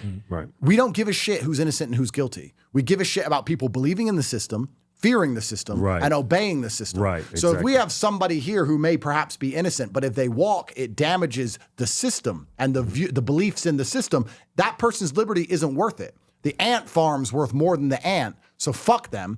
They're going to jail anyway. Most countries are like that. I'll give you a perfect example, and I'm not talking about third world countries. Japan, when I got out of jail, I did a whole fucking jail tour on YouTube. I was like, where else am I going to end up going to jail? Woo! Let me work it out. Yeah. And it turns out I was actually in the worst fucking jail. It's like Russia. As long as I don't go to Russia, I've done the worst jail you can do. Yeah. Right. But Japan has a 99% conviction rate. Is that because they have fantastic prosecutors and judges? No, it's because if you go to court in Japan, you're fucked. And that's because they don't care about innocent and guilty. Right. They're like, the public think he may have done it. There's people who saw, there's enough smoke, people believe it's him, and we want everybody to fear the law, and we want everybody to believe that we keep the public safe. So he's toast. Yeah. You're going to jail forever. Bye. Yeah. They don't care about innocent. And there's a whole bunch of cases of people who've been to jail in Japan who are completely innocent. And America's the same. America sat there, the Matrix sat down and thought, if we give this guy a fair trial and he walks, this is going to damage the fabric of society. Is this one person's individual liberty worth more than the fabric of society? Yeah. And what's interesting is this. Here's the interesting argument. Most people, even Americans, agree with that. If you were to put out a tweet and say, if somebody is suspected of being a pedo, should they go to jail? Everyone would go, yeah.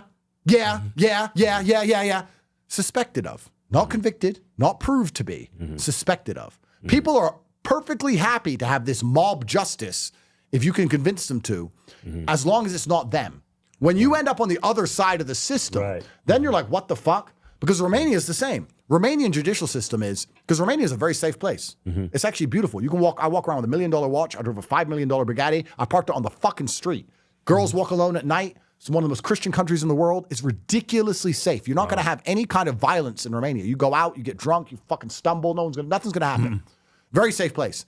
Why? Because if they even sniff you've done anything, jail. They don't care. Right. That's how they do it. A bunch of innocent people in jail. They don't care. Society's safe. So yeah, did Derek get sacrificed in a mob? Fuck yes. Yeah. Is that normal? Actually, globally, very normal. Yeah. My whole issue with Derek Chauvin, I think. My position on it is this. Like, why did the paramedic show up? The police called him because he was overdosing. He couldn't breathe. He was saying that out loud. I couldn't breathe.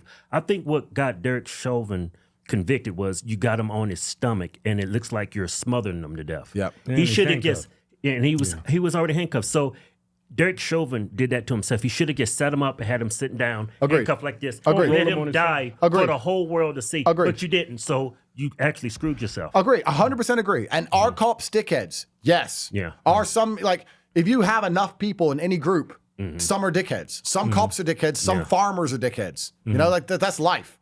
So is he completely 100% innocent? No. Is he a murderer? I wouldn't say he's a murderer either. Right. Was he sacrificed to the mob for the greater good? 100% yes. Yep. That was a pre-gone conclusion in a show trial, which we all know. And the whole idea of America is this individual liberty and this idea that this doesn't happen to us here, because it happens in most other places. In most other places, that's exactly what happens. Yeah. So yeah. I think what it helped get him off too is black fatigue. People are tired of black people. Every time you look up, some Negroes arguing about something. Well, you know, Derek Penny, that whole situation. Oh yeah, that was incredible. That was incredible, and it's. I'll be honest. One of the things that's amazing to me, because I am American. I lived here till I was 8, and then I grew up in England, and then I moved all around the world. What's kind of amazing to me about the American consciousness is that they have this huge preposition with racism, and they seem to think this is a racist country. Like, you motherfuckers haven't been anywhere. Yeah. Because this is the least racist nation on the planet. You think America's racist? Let me tell you where's racist. You know the most racist place? Africa. Oh, yeah. You ever been to Africa? You Hutu, you're Tutu, you're Boo-Boo. Like, they're fucking killing each other, having genocide. They all look the fucking same. They're pulling out machetes. Look at the Rwandan genocide. I couldn't even tell the two teams. They're running around fucking swinging blades. Bro, the whole world's fucking racist. Killing each other over nothing. Over nothing. Hutu, Tutu, your nose shape. I don't know the fuck. Huge continent. You got all these black people. You got all these resources. All they do is kill. And they're probably the poorest continent in the world. Of course. They have no leadership. And that culture is just broken. 100%. And also, it's because Africa's rich that it's poor, which we'll talk about in a second. But America's the least racist place you find on the planet. You think China's not racist? You think Japan's not fucking racist? You think India's not racist with its caste system? You think Africa's not racist with its fucking genocides? Everywhere, even when I moved to England, the amount of racism I dealt with for being American. Like, I was American, they're like, oh, yank, oh, dickhead, school shooter. But it's like, watch out. But the thing is, I think it's funny. Yeah. But these people can't take a fucking joke. Like, I love when people, I have the most diverse friend group, and our friendships are based on racism. Like, it's funny. It's funny. Like, I know a white guy. Who's loyal.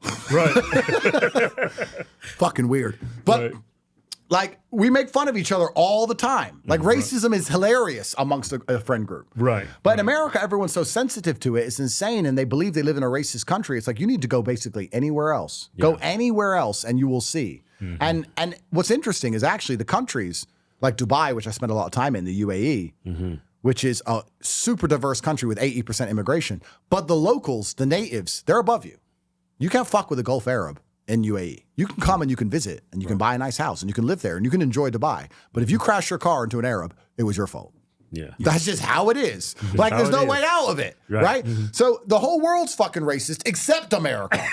And these people are constantly and endlessly crying. It's like so ungrateful almost. Well, it's ungrateful. I think most of it comes from the black community, though. I think that's what's keeping racism alive in this country. Yeah, and the white liberals pushing it too. It's on life support. Yeah. Well, I think everyone's tired of it now, but they're going to keep trying to push it because it allows them to feel important for 5 seconds. So they're going to keep trying to push it. Andrew, do you consider yourself to be African American? Well, there's times. I'm like the day walker. I swap in and out. It depends. Right. You know. Like I had an auntie. She's black and she talks like a white woman until she gets mad. Then she's Jamaican. Yeah. You ever had one of them? Yeah, definitely. That's like me. Depends what mood I'm in. Yeah. Sometimes I'm white. Sometimes I'm black. Depends what mood I'm in. Yeah. But no, it's really interesting. And also, pattern recognition isn't racism. We need to make that very clear. Like if I think of a pedophile, I imagine a white man.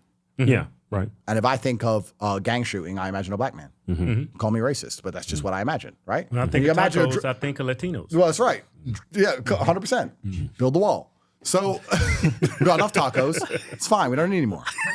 So if I walk into a restaurant, a Latino restaurant, and I see a bunch of Asians making tacos, I'm walking right out. 100%. Yeah. So racial stereotypes also exist for a reason, but now we're going to try and tell us that we have to ignore basic pattern recognition or it's racism. Right. And this is the point that's difficult because I'll be completely honest with you. If I was Snow White and I was a police officer and I was in inner Chicago and it's 4 a.m. and I've stopped a Toyota Camry and there's 4 black guys in it. And my partner got killed 2 years ago because of a Toyota Camry with 4 black guys in it. And they're not compliant. I'll be trigger happy. Now, to pretend he's not, that's pattern recognition. Yeah, That's pattern. That's how you survive. That's how you survive in the world. Yeah. The reason our ancestors survived is because we saw someone go try and pet the lion. Got eaten. We're like, there's a pattern here.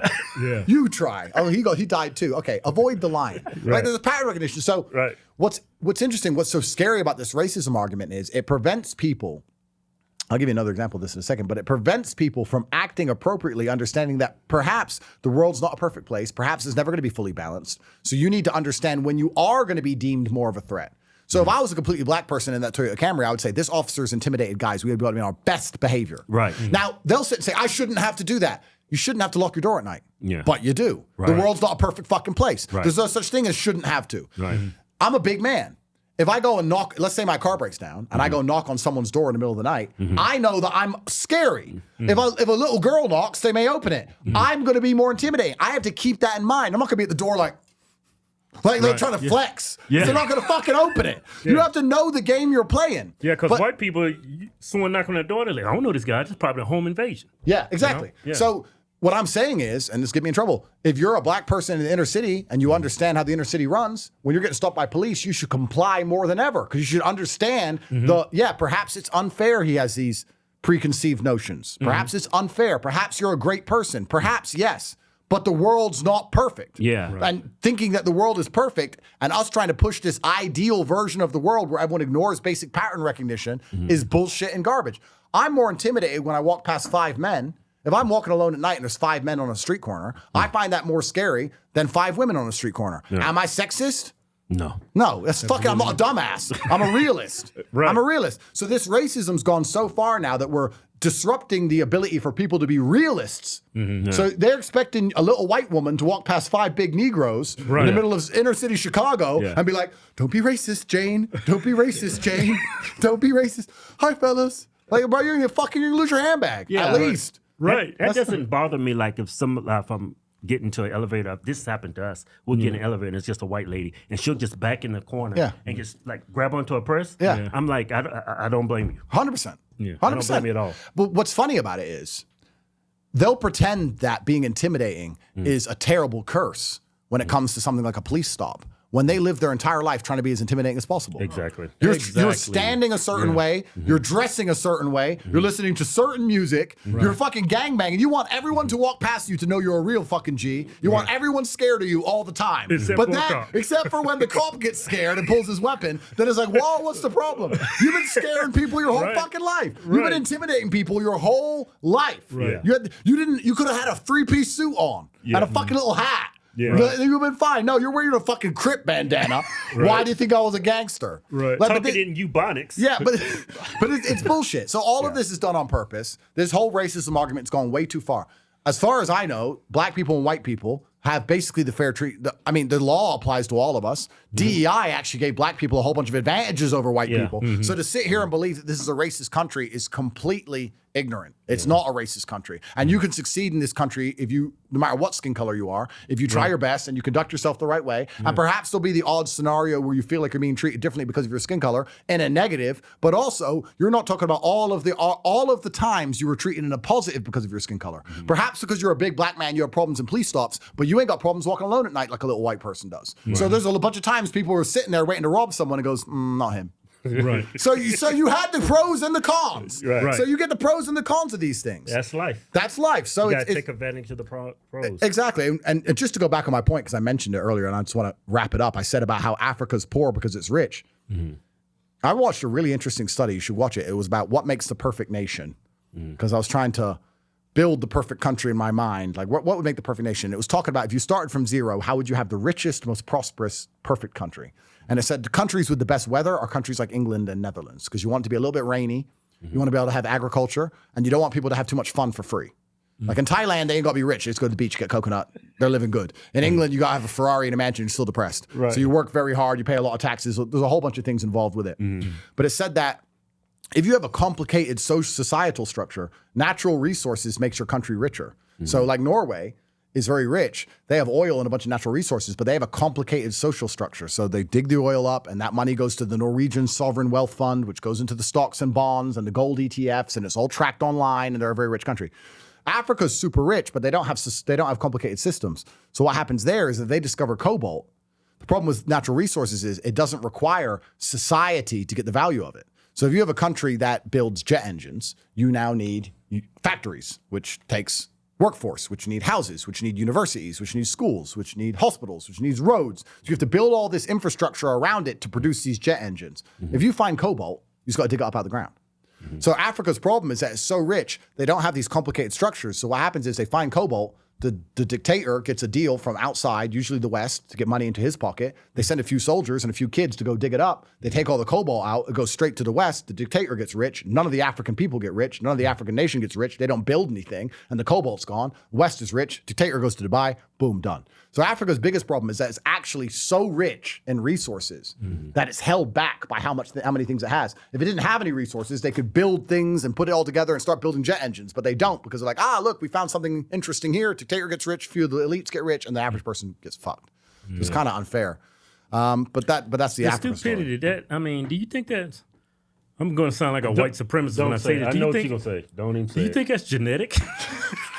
Well, but come on, man. Byron Daniels is after me. Byron Daniels is after me. No, but let's think. Well, let me take that back. It's not genetic, it's culture. Yeah. I mean, but culture on a long enough time frame is genetic. Yeah. This is the problem. Yeah. So like if when white people, you know what I love? If you watch on Twitter, it's actually the best argument. It's so fun.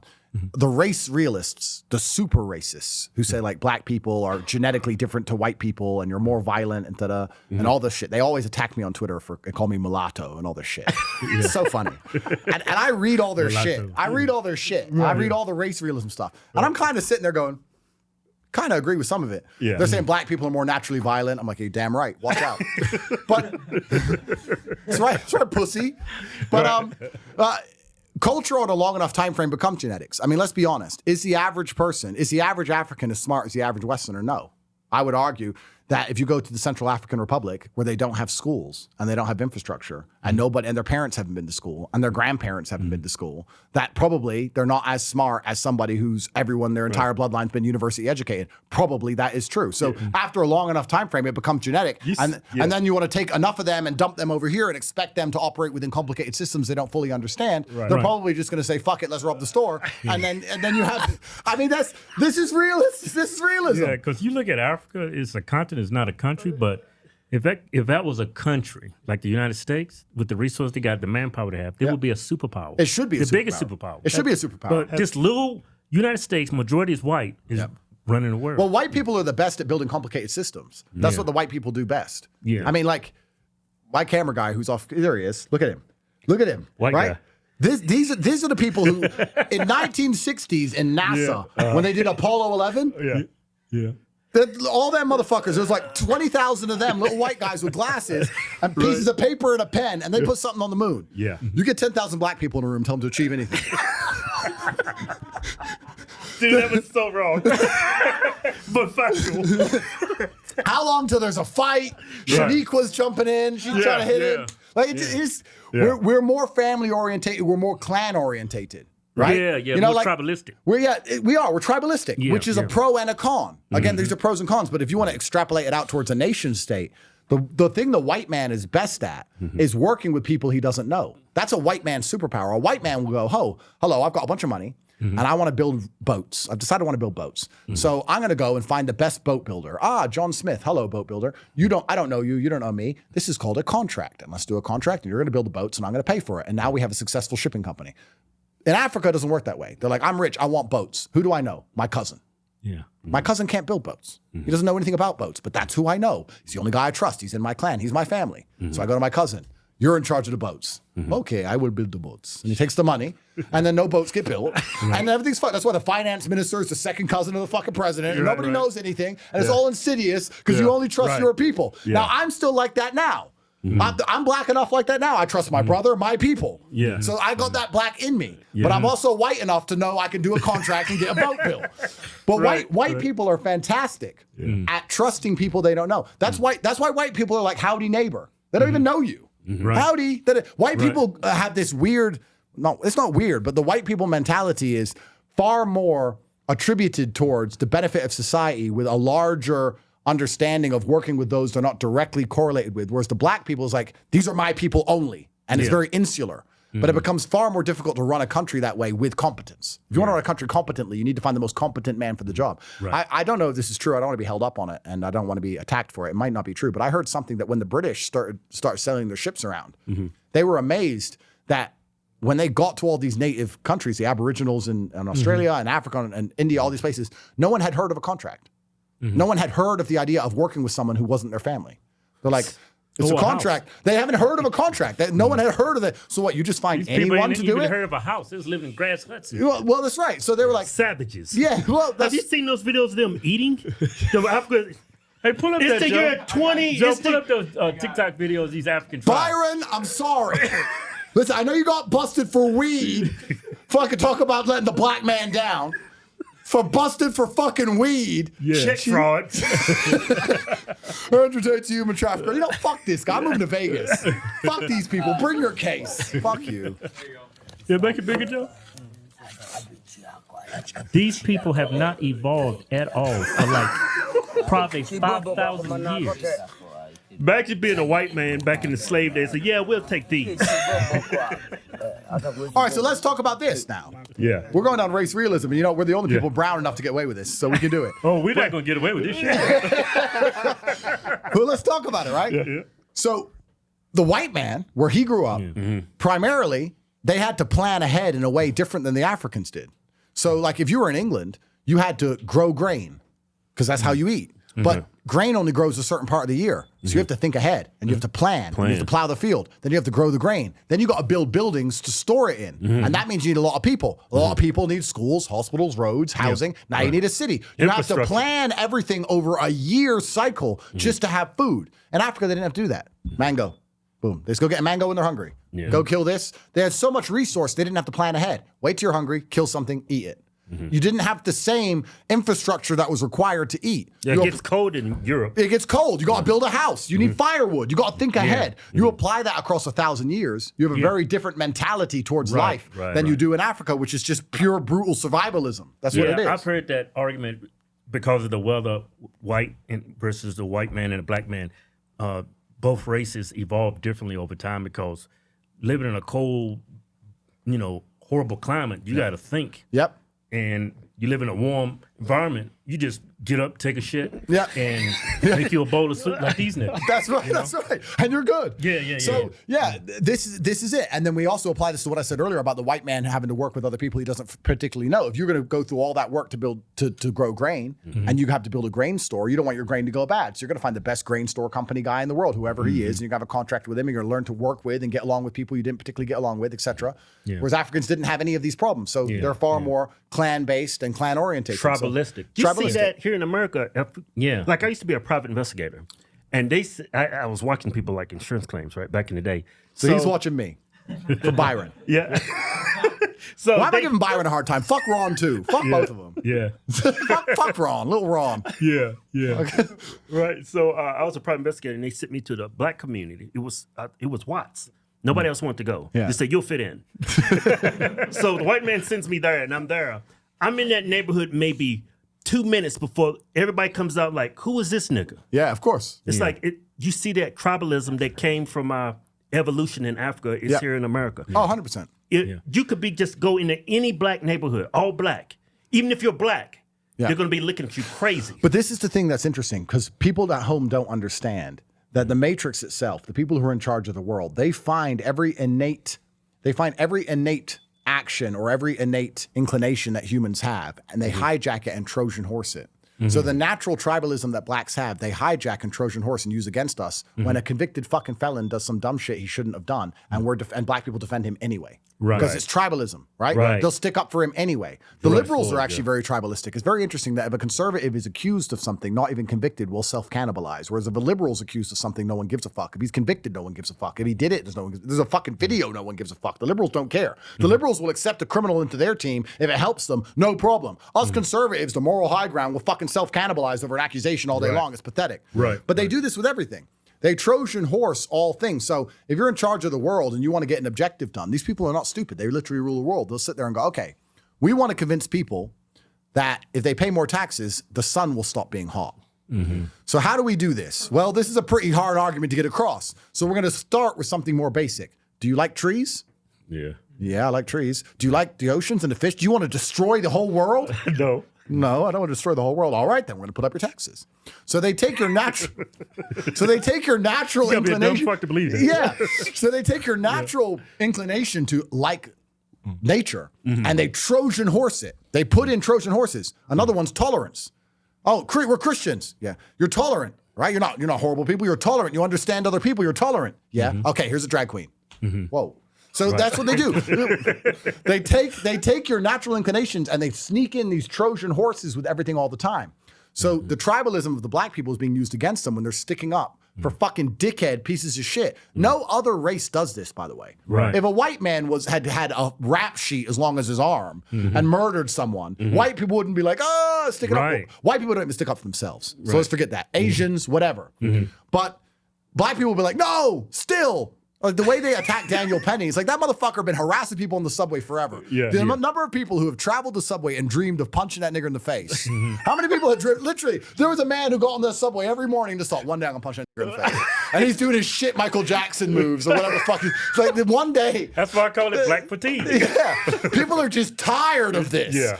But the black tribalism just rallies around them. And then you add in a little bit of money because all these fucking people manage to somehow pay their bills. How do you pay your bills when you're marching for black people all day?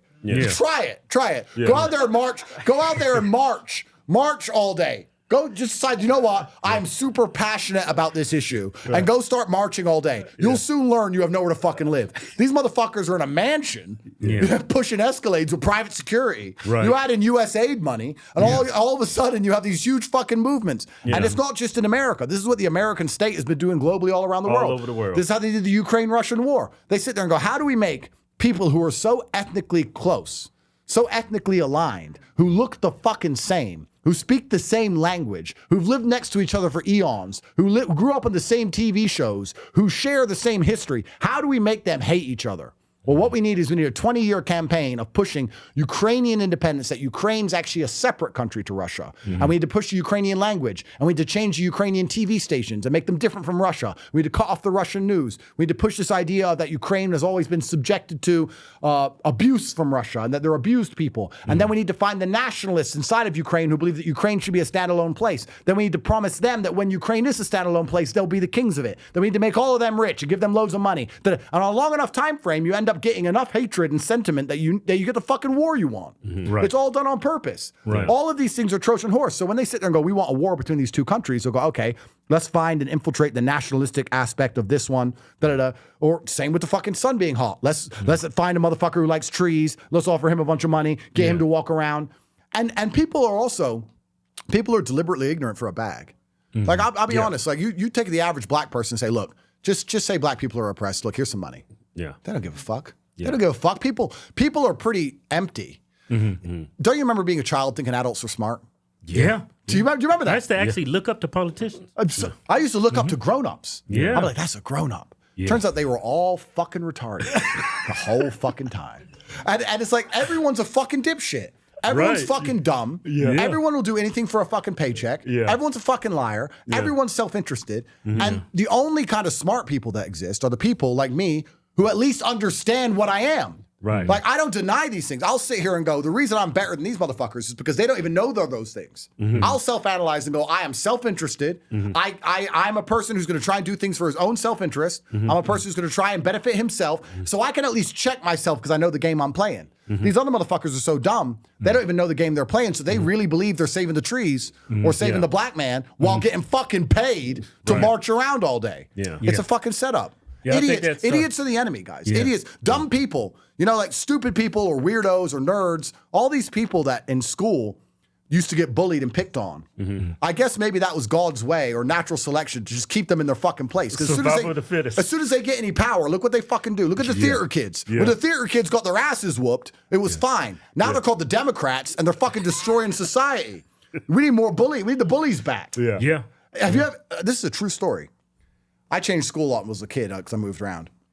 You know when you watch movies and someone goes into the new school and they see the nerd being picked on and they go and get to know the nerd and the nerd's really a cool guy? Have you ever tried to get to know a nerd? Because after like 5 minutes, you're like, I get why they pick on you. If you ever go talk to the weird kid, you join a new school, they're like, don't talk to him, he's weird. I'm like, leave him alone. No, he's a fucking weird, he's a fucking loser. I'm like, guys, there's like 6 of you, fucking leave him alone. I got to talk to him for 5 minutes. I'm like, fuck that nigga, bro. He is fucking weird. That kid is weird. Most of these people deserve what they get. I remember we had this friend, I'm not going to say his name. Remember, bleep this out. Remember him? Yeah. Like, he was the weird guy. He got all A's, but he was weird. Nobody talked to him. So me and Kelvin, I think it was like 6 of us. Let's go talk to him. They're picking on him. So we hang out. He said, hey, man, won't you guys come over today so we can play? Right? So we go to his house, and he calls his dog in. He starts jacking his dog off. Wow. And then we look at each other like, I'm going to kick your ass.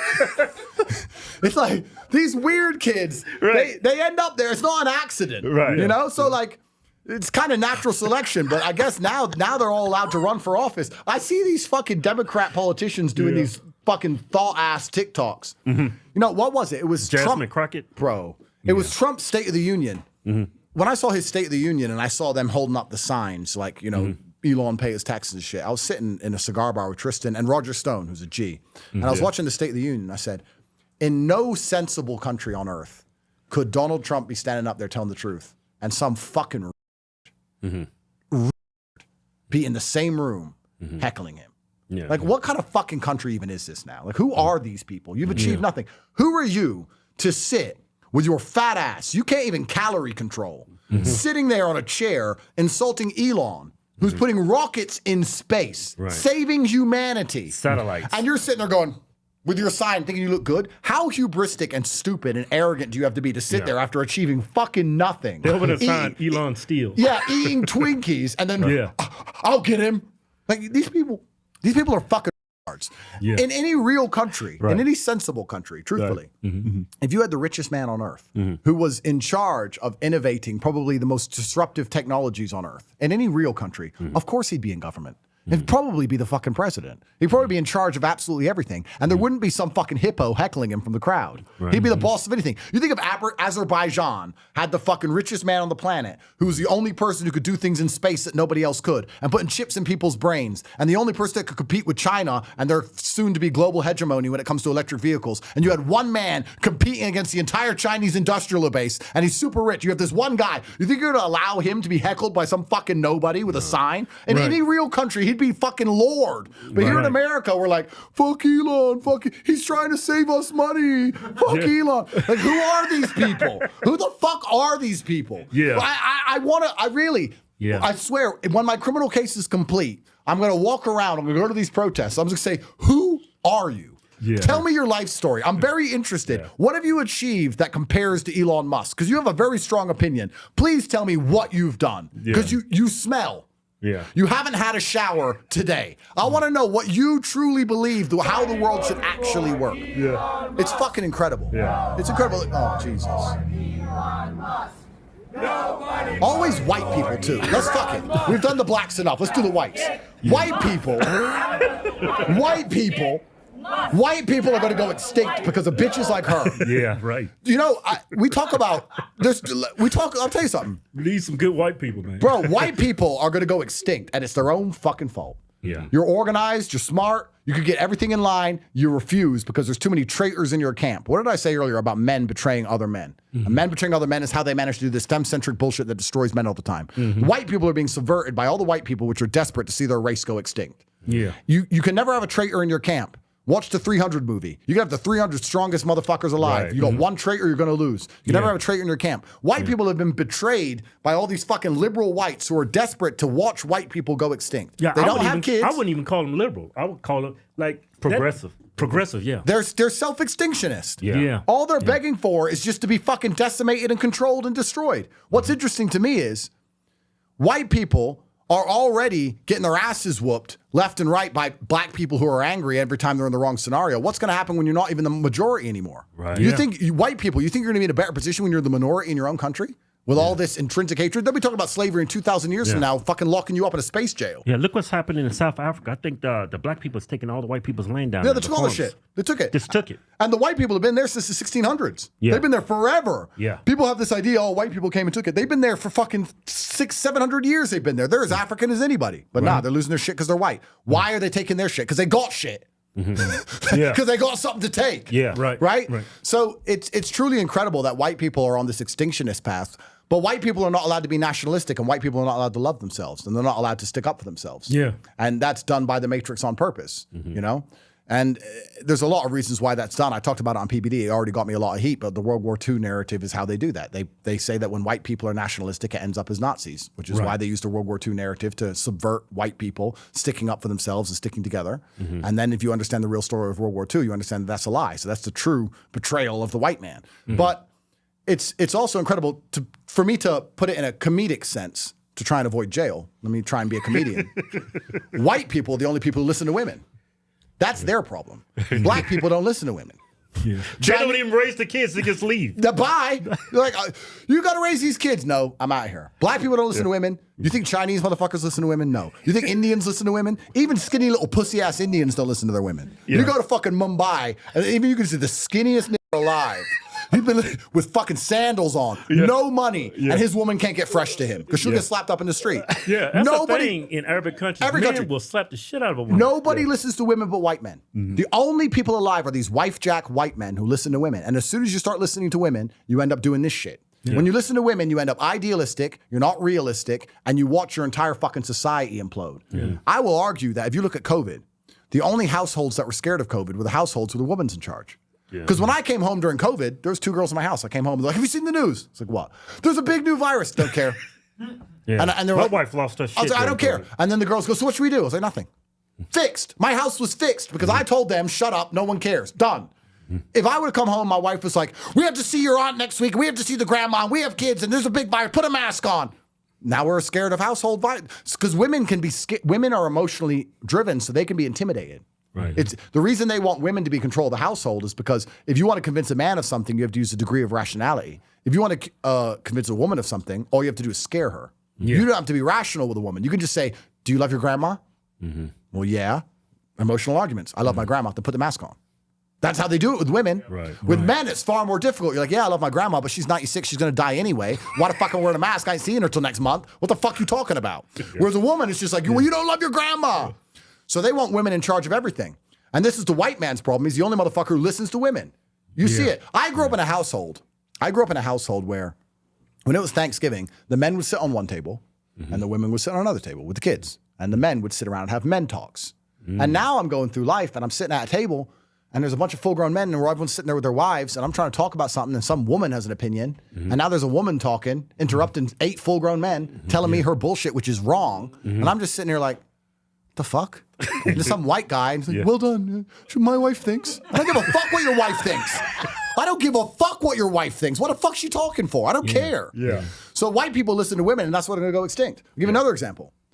White people listen to women and women have to go through the terrible, I'm guessing it's terrible, I'd argue it probably hurts a bit, of childbirth. So white women are like, yeah, I want 1 baby, maybe 2. Oh, we'll have a 3rd one if we get another house and a nanny and a 4th car. Yeah, they make it nearly impossible to reproduce. Black people don't care.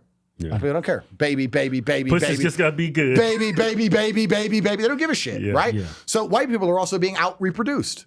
So the white man's problem is that they listen to women all the time. And if you're going to listen to women, you're going to be destroyed because matriarchal societies or matriarchal clans or races can't compete with patriarchal ones.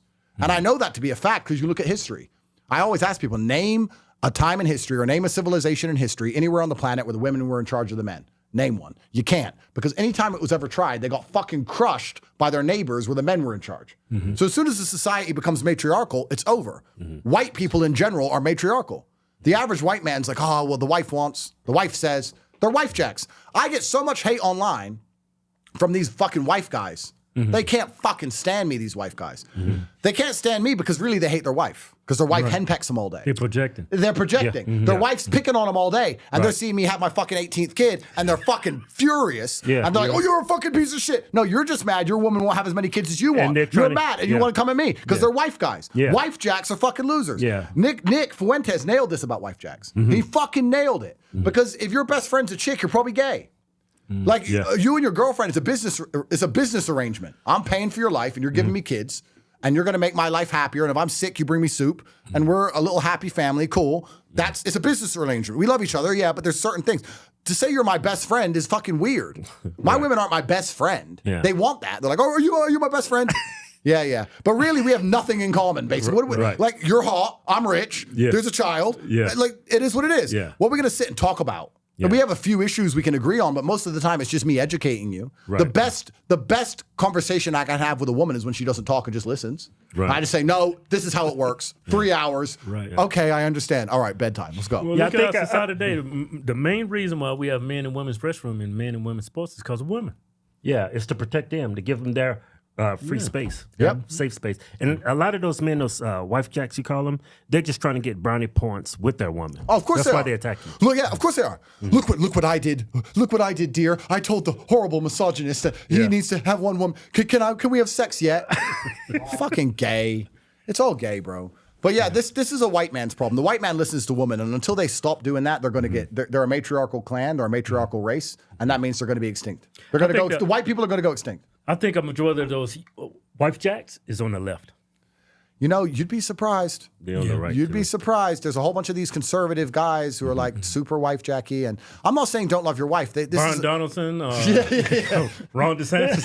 He's trying to get his wife as governor. I'm misunderstood when I say these points. They think I'm saying don't love your wife. I'm not saying that. I'm not saying don't protect your wife. I'm not saying don't respect your wife. I'm not saying don't have a relationship with your wife. I'm not saying don't love your wife. I'm not saying any of those things.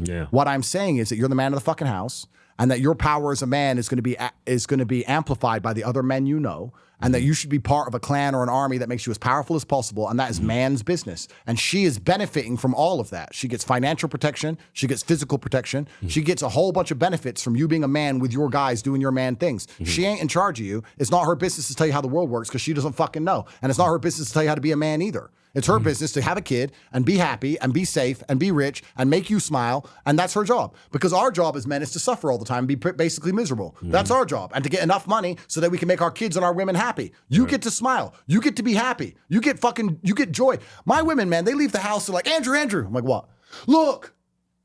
Look at that cloud. I'm like, bitch, get in the fucking cloud. Ron DeSantis is trying to lock me up. I'm about a fucking cloud. Yeah. But they have such peace of mind that they get to be happy with dumb shit. Yeah. That is a fucking joy. You have that peace of mind because I gave it to you. Yeah. I gave it to you because you ain't got to fucking work. You ain't got to do nothing. You don't know anything. You look at the clouds, you're happy. I'm glad for that. Yeah. But by extension, by logical extension, if you're the kind of person who's impressed by clouds, I would argue you're not allowed to have a differing point of view to mine because you don't know shit. You don't know anything. So when I do something or say something, even if you don't understand it fully, tough. Get over it. Or leave and find another famous billionaire. Right. Good luck. I think Elon's hiring. So you can go get ignored by him instead of me. It is what it is. But that's just the bottom line of it. But white people don't do that. White people are like fucking listening to their women, and their women's like, well, you know, at work today I heard something about, no, you know what? This just came to my mind. I need to do this. I was going to do this on an emergency meeting. By a terrible twist of fate, in the background of my house, because normally when girls are in my house, they watch TV, and my brother and I were on the computers. We ignore it. One of them was watching a show. It's Love is Blind or something. Love is Blind season 8, it might be. Love is Blind. And it's where you have a man and a woman, and they don't see each other, and they fall in love just by talking. And I wanted to break them down on emergency meetings because these got no game. Right. No game at all. These guys have no game, and the girls are terrible. The whole thing's a mess. I'm going to really destroy it. But there was a white woman asking a white man, what do you think about George Floyd? And he was like, oh, I don't really know about it. Oh, I don't know if we can be together because, it's almost like it's a big existential issue and it seems like you don't care. And there's these two white people talking about George Floyd. And I was like, bro, just tell her to shut the fuck up. Yeah. Just tell her to shut the fuck up. What does she know about George Floyd? Yeah. Where did she get this opinion from? The fucking news. She's just brainwashed. Here's another extension. We talked about the 3 phases of women, right? How they're girl bosses, which we know is not true. How they can do everything a man can do because of DEI, which we also know is not true. But throughout the largest period of human history, women were protected and they were treated like a protected class, not treated like children, but they were protected and they were isolated, like you said, women's bathrooms, because we protected them. So they listened to their father, then they listened to their man. They always had a guardian. They always had a protector all of the time because we understood that if you leave a woman to her own devices, she's often going to make shit decisions, or she's open to be susceptible. She's open to being manipulated, right? So I would argue if that's the case, you have 2 classes of women in the world today. You have women who listen to their men, or you have women who listen to the Matrix. Name another class. Please correct me if I'm wrong. You have women who listen to their man, who, like the conservative women or whoever, they'll listen to their man. I obey my husband. My husband votes Trump. I vote Trump. I obey my man. Or they're listening to CNN. When has a woman ever had an original thought? Right. Ever. Yeah. It's all just the news, repeating the news to you, or repeating what her man likes. That's why when a woman falls in love with a man, she has the same music tastes. She likes the same cars. She has the same interests. When she truly loves you, she likes what you like. It's not hard to make a woman vote for what you want to vote for because if she loves you, she will. That's just how it is. And if she ain't listening to you, she's listening to the news. They're susceptible because women don't go out in the world and carve their own path. Men do. We go out there and struggle and we carve our own paths, and perhaps we'll find something in the middle because through personal experience, we've done enough crazy things to come up with some strange or different conclusion. Right. Women don't do that. So women are just either obeying a man or obeying the Matrix, which means that men have an obligation, if you want to destroy the Matrix and you want to protect the women, is to make it clear to them that they're being lied to all of the time. I say to the women in my house, sometimes they'll put some dumb shit on. I'm like, why the fuck is this on? Right. Turn this off. So, but why? Because a 110-pound chick has just beat up 8 full-grown men. This isn't real. I would hate for you to be walking down the street one day and think you know chick foo because you've watched too much Netflix and get a different level of ass kicking. Fuck this off. This is all Matrix programming. Get it out of your mind. I'm here to protect you because I love you. I care about you. Turn this off. It's shit. You know? Yeah. I'm called misogynistic for that. But if you don't control the influences over the people you care about as a man, then they're going to be influenced by your enemies because that's what they are, your enemies. Hey man, I don't feel so good, man. What's wrong with you? I'm embarrassed to tell you. I'm just gonna tell you, I ain't took a shit in like 2 weeks, man. Ain't you taking your OH? Your optimal human? I thought we ran out of it. Man, here, take this. Here's some right here. Take it. Get it up in you. Drink that. Get that probiotics. That artichoke. That is good. That apple powder. All those essential nutrients that get your intestines right. Yeah, get them intestines right. Get it all up in you. Swallow it. There you go. Why are you drinking it like it's Kool-Aid or something? Just Well, you made it with cold water. I'm over here getting brain freeze. What's good with cold water? It's like a smoothie. Oh, man, I feel something move. Oh, man.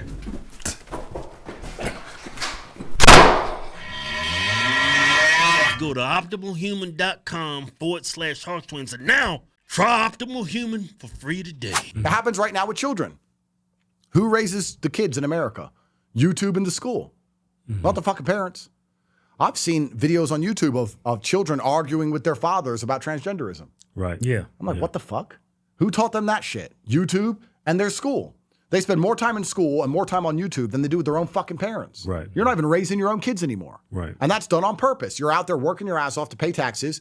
Every parent, both parents need a job. Everyone's out. And you're just sitting on the fucking internet and going to school all day. Hell, California, they passed a law where you can hide transition your kid from their parents. So who even owns the kids now, right? And that's what the government wants because they want to control the future. Right. And also another thing you have to keep in mind, this is actually something that's very interesting. When anyone comes along with a concept and they decide to aim it at women and children instead of aim it at men, you can be sure that concept is a bad concept. Because if you have an idea and you try and pitch it to men, you're going to have rational pushback. But if you have an idea and you go, fuck it, let's take the easy route, it's probably a bad idea. So LGBT, they'll aim at the kids who don't know any better and the women who are susceptible to emotional arguments. Right. Oh, but gays have feelings too. Whatever.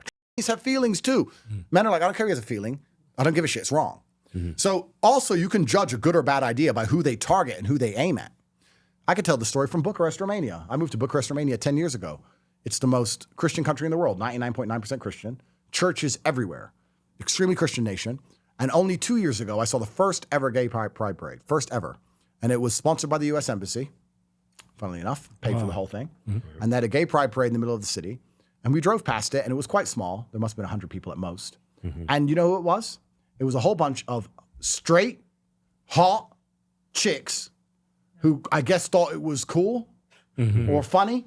You know, like 19-year-old, 20-year-old straight chicks who thought it was like cool to make TikToks with the flag, acceptance, tolerance, blah, blah, blah. And I drove by, I didn't even see any gay guys. I was like, this is just a bunch of fucking hot chicks who just want to be accepted. Proving my point absolutely that if there's not a man keeping them in check, they are open to doing the fucking bidding of the devil, the bidding of Satan via the Matrix, because they aim for women. I drove past, I drove past a gay pride parade. I've never seen so many hotties. That's all it was. But that's how they aim. They aim for the young impressionable women all the time. So that's why it's extremely important as a man, you protect her mind and her body. You have to protect her in every way. Because if you don't protect her mind, she will not allow you to protect her body anymore. Then she'll sit there and say, well, you can't tell me what to do. I'm telling you not to go out at 4 in the fucking morning. Yeah. It's dark, you know? Yeah. Women live in such a fucking deluded world. A chick said to me once, it'd be good to be a man. I was like, why? You can walk around at night without worry. I was like, bitch, you dumb? I was like, you think I walk around without worry? Are you stupid? I think I have more worry than you. Yeah. Like, I have worry. Like, you walk around, okay, yes, perhaps there could be a particularly heinous sexual criminal, of course. But there's a degree of men out there, even if they rob people, might say, don't get the chick, get the guy. Like, there might be some degree of honor in it. I wouldn't argue I'm any safer than you if I'm in the wrong area. Yeah. In fact, I would argue because I'm a threat, they'll shoot me first, then rob me. They won't even fucking just come snatch my shit. They'll just shoot me first. Right. So women believe that men just walk around freely and we have no worries and we have no concerns. Like, they don't even live in the real fucking world unless you educate them. So yeah, this is the problem. And this is the problem with society en masse, but it's particularly a problem with white people because every single time you see these protests, which are basically begging for the destruction of Western civilization. Yeah, I'm thinking the globe is scared that you're going to influence white men to start being men again. Well, I was trying, but then they turned on me because they're all wifejaks. You know, it's funny. I'll tell you the few things I've said. The few things I've said that's pissed off the conservatives. Yeah. One was defending Palestine, pissed the conservatives off. That's the pro-Christian thing to do. Well, thank you very much, sir. I mean, I think it's just a humanist thing to do. Anyone who's a human. Fox News is programmed to hate Muslims. They've been demonized ever since 9/11. Yep. So, and it's not a coincidence that Fox News is run by a Jew. Well, there you go. It's not a coincidence why they're after you. You being Muslim. Yeah, I think you might be right. I think the prosecutor who's after me in Florida is a Jew. Yep. Really, is she? He, AG something. Yeah. Interesting. Okay. So there's there's that side of it. And what's funny is, although I've talked against Zionism and I've talked about the obviously barbaric and heinous actions in Palestine, I've often attacked the Jew-hating crowd too. I've said that some of these Jew haters take it way too fucking far because these Jew haters will say the Jews control everything. And I'll say, okay, yeah, the Jews control everything. And there's nothing you can say where they don't attribute to Jews. And they'll say, I can't get a girlfriend because the Jewish media has convinced all the women because Sex and the City did it. I'm like, Yeah, that's crazy. I'm like, okay, listen, you're a skinny little bitch. So the problem, you can't get a girlfriend because you got skinny arms. And the Jews have never stopped you walking into the gym. You're just using it as a coping mechanism for your own failures. So I've attacked the Jew hating crowd too. So now, unfortunately, I'm in between. The Jews hate me and the fucking Jew haters hate me. So everyone hates me. So that was the first thing. And the second thing is I don't get a pass because I've got multiple baby mothers, and that really pisses the wifejaks off. They can't fucking stand it. Elon does, Trump does, they don't care. Me, for some reason, it super bothers them deep in their heart. And I think it's because when they go home to their wife and they're getting picked on by her, they know I haven't got to deal with that shit. So when they get on Twitter, they want to be a tough guy, and they want to attack me with it. Because, of course, everyone's a tough guy on Twitter, of course. So those are the two things that have annoyed them the most. But, yeah, I think that it's not just about making white people stick up for themselves. The bottom line of the universe is that if you don't resist, you're going to get crushed. It doesn't matter what race you are. It doesn't matter what color you are. It doesn't matter what sex you are. It doesn't matter what animal you are, what plant. The universe is violence. When you see a big, tall, beautiful tree, everyone sits under the shade and says, wow, this tree's so beautiful. But I don't see that. I don't see a big, tall, beautiful tree. I see a fighter who killed every fucking tree around it and destroyed every sapling. And its roots went so deep that no other tree could get water. And that's why it's the only tree there, because it killed every other. That's a real tree. He's a real G, top T. Right? So that's violence. That's the world. If you're not prepared to fight, you're going to be crushed. If white people are going to continue to let their women walk around praying for more migration and praying to not balance the fucking budget, then white people are going to go extinct. And then I can go down the rabbit hole of you get what you deserve in this world. You know? We talk about this with Islam and Christianity. And this is a sensitive topic, but I get this a lot. And they say, you know, the Christians are being replaced in England and all the Muslims are taking control and the Muslims are praying outside the Christian churches and da-da. And I say, yeah, that's completely disrespectful. I disagree with that personally as a Muslim. But if Christians are not going to resist in any way, if you're just going to sit there and bend and roll over, you know, I'm not even saying we're enemies. I'm saying if you have an ideology and you won't defend it, if you're going to allow France during the Olympic ceremony to mock Jesus Christ with transgender, like how long are you going to let yourself be mocked? If you're not going to ever stick up for anything, you're going to be crushed. And this is the situation we're in now because you have all these competing power dynamics. And yeah, it's going to be very interesting how it all plays out into the future, but it actually makes me very sad. The white side of me is quite sad when I see these insane white people begging for white human decimation. Like white girls are hot. We need them. And this is bullshit. Like, but they just desperate to go extinct for some reason. I don't know why. A lot of people call that white guilt. That is so gay. That is so gay. Like white guilt. But again, once again, it's the largest psyop in history. They pretend only white people had slaves. Do you know who had slaves? Africans. You know who still has slaves? Africans. Like, you know who had slaves? The Arabs had slaves. Everyone had slaves.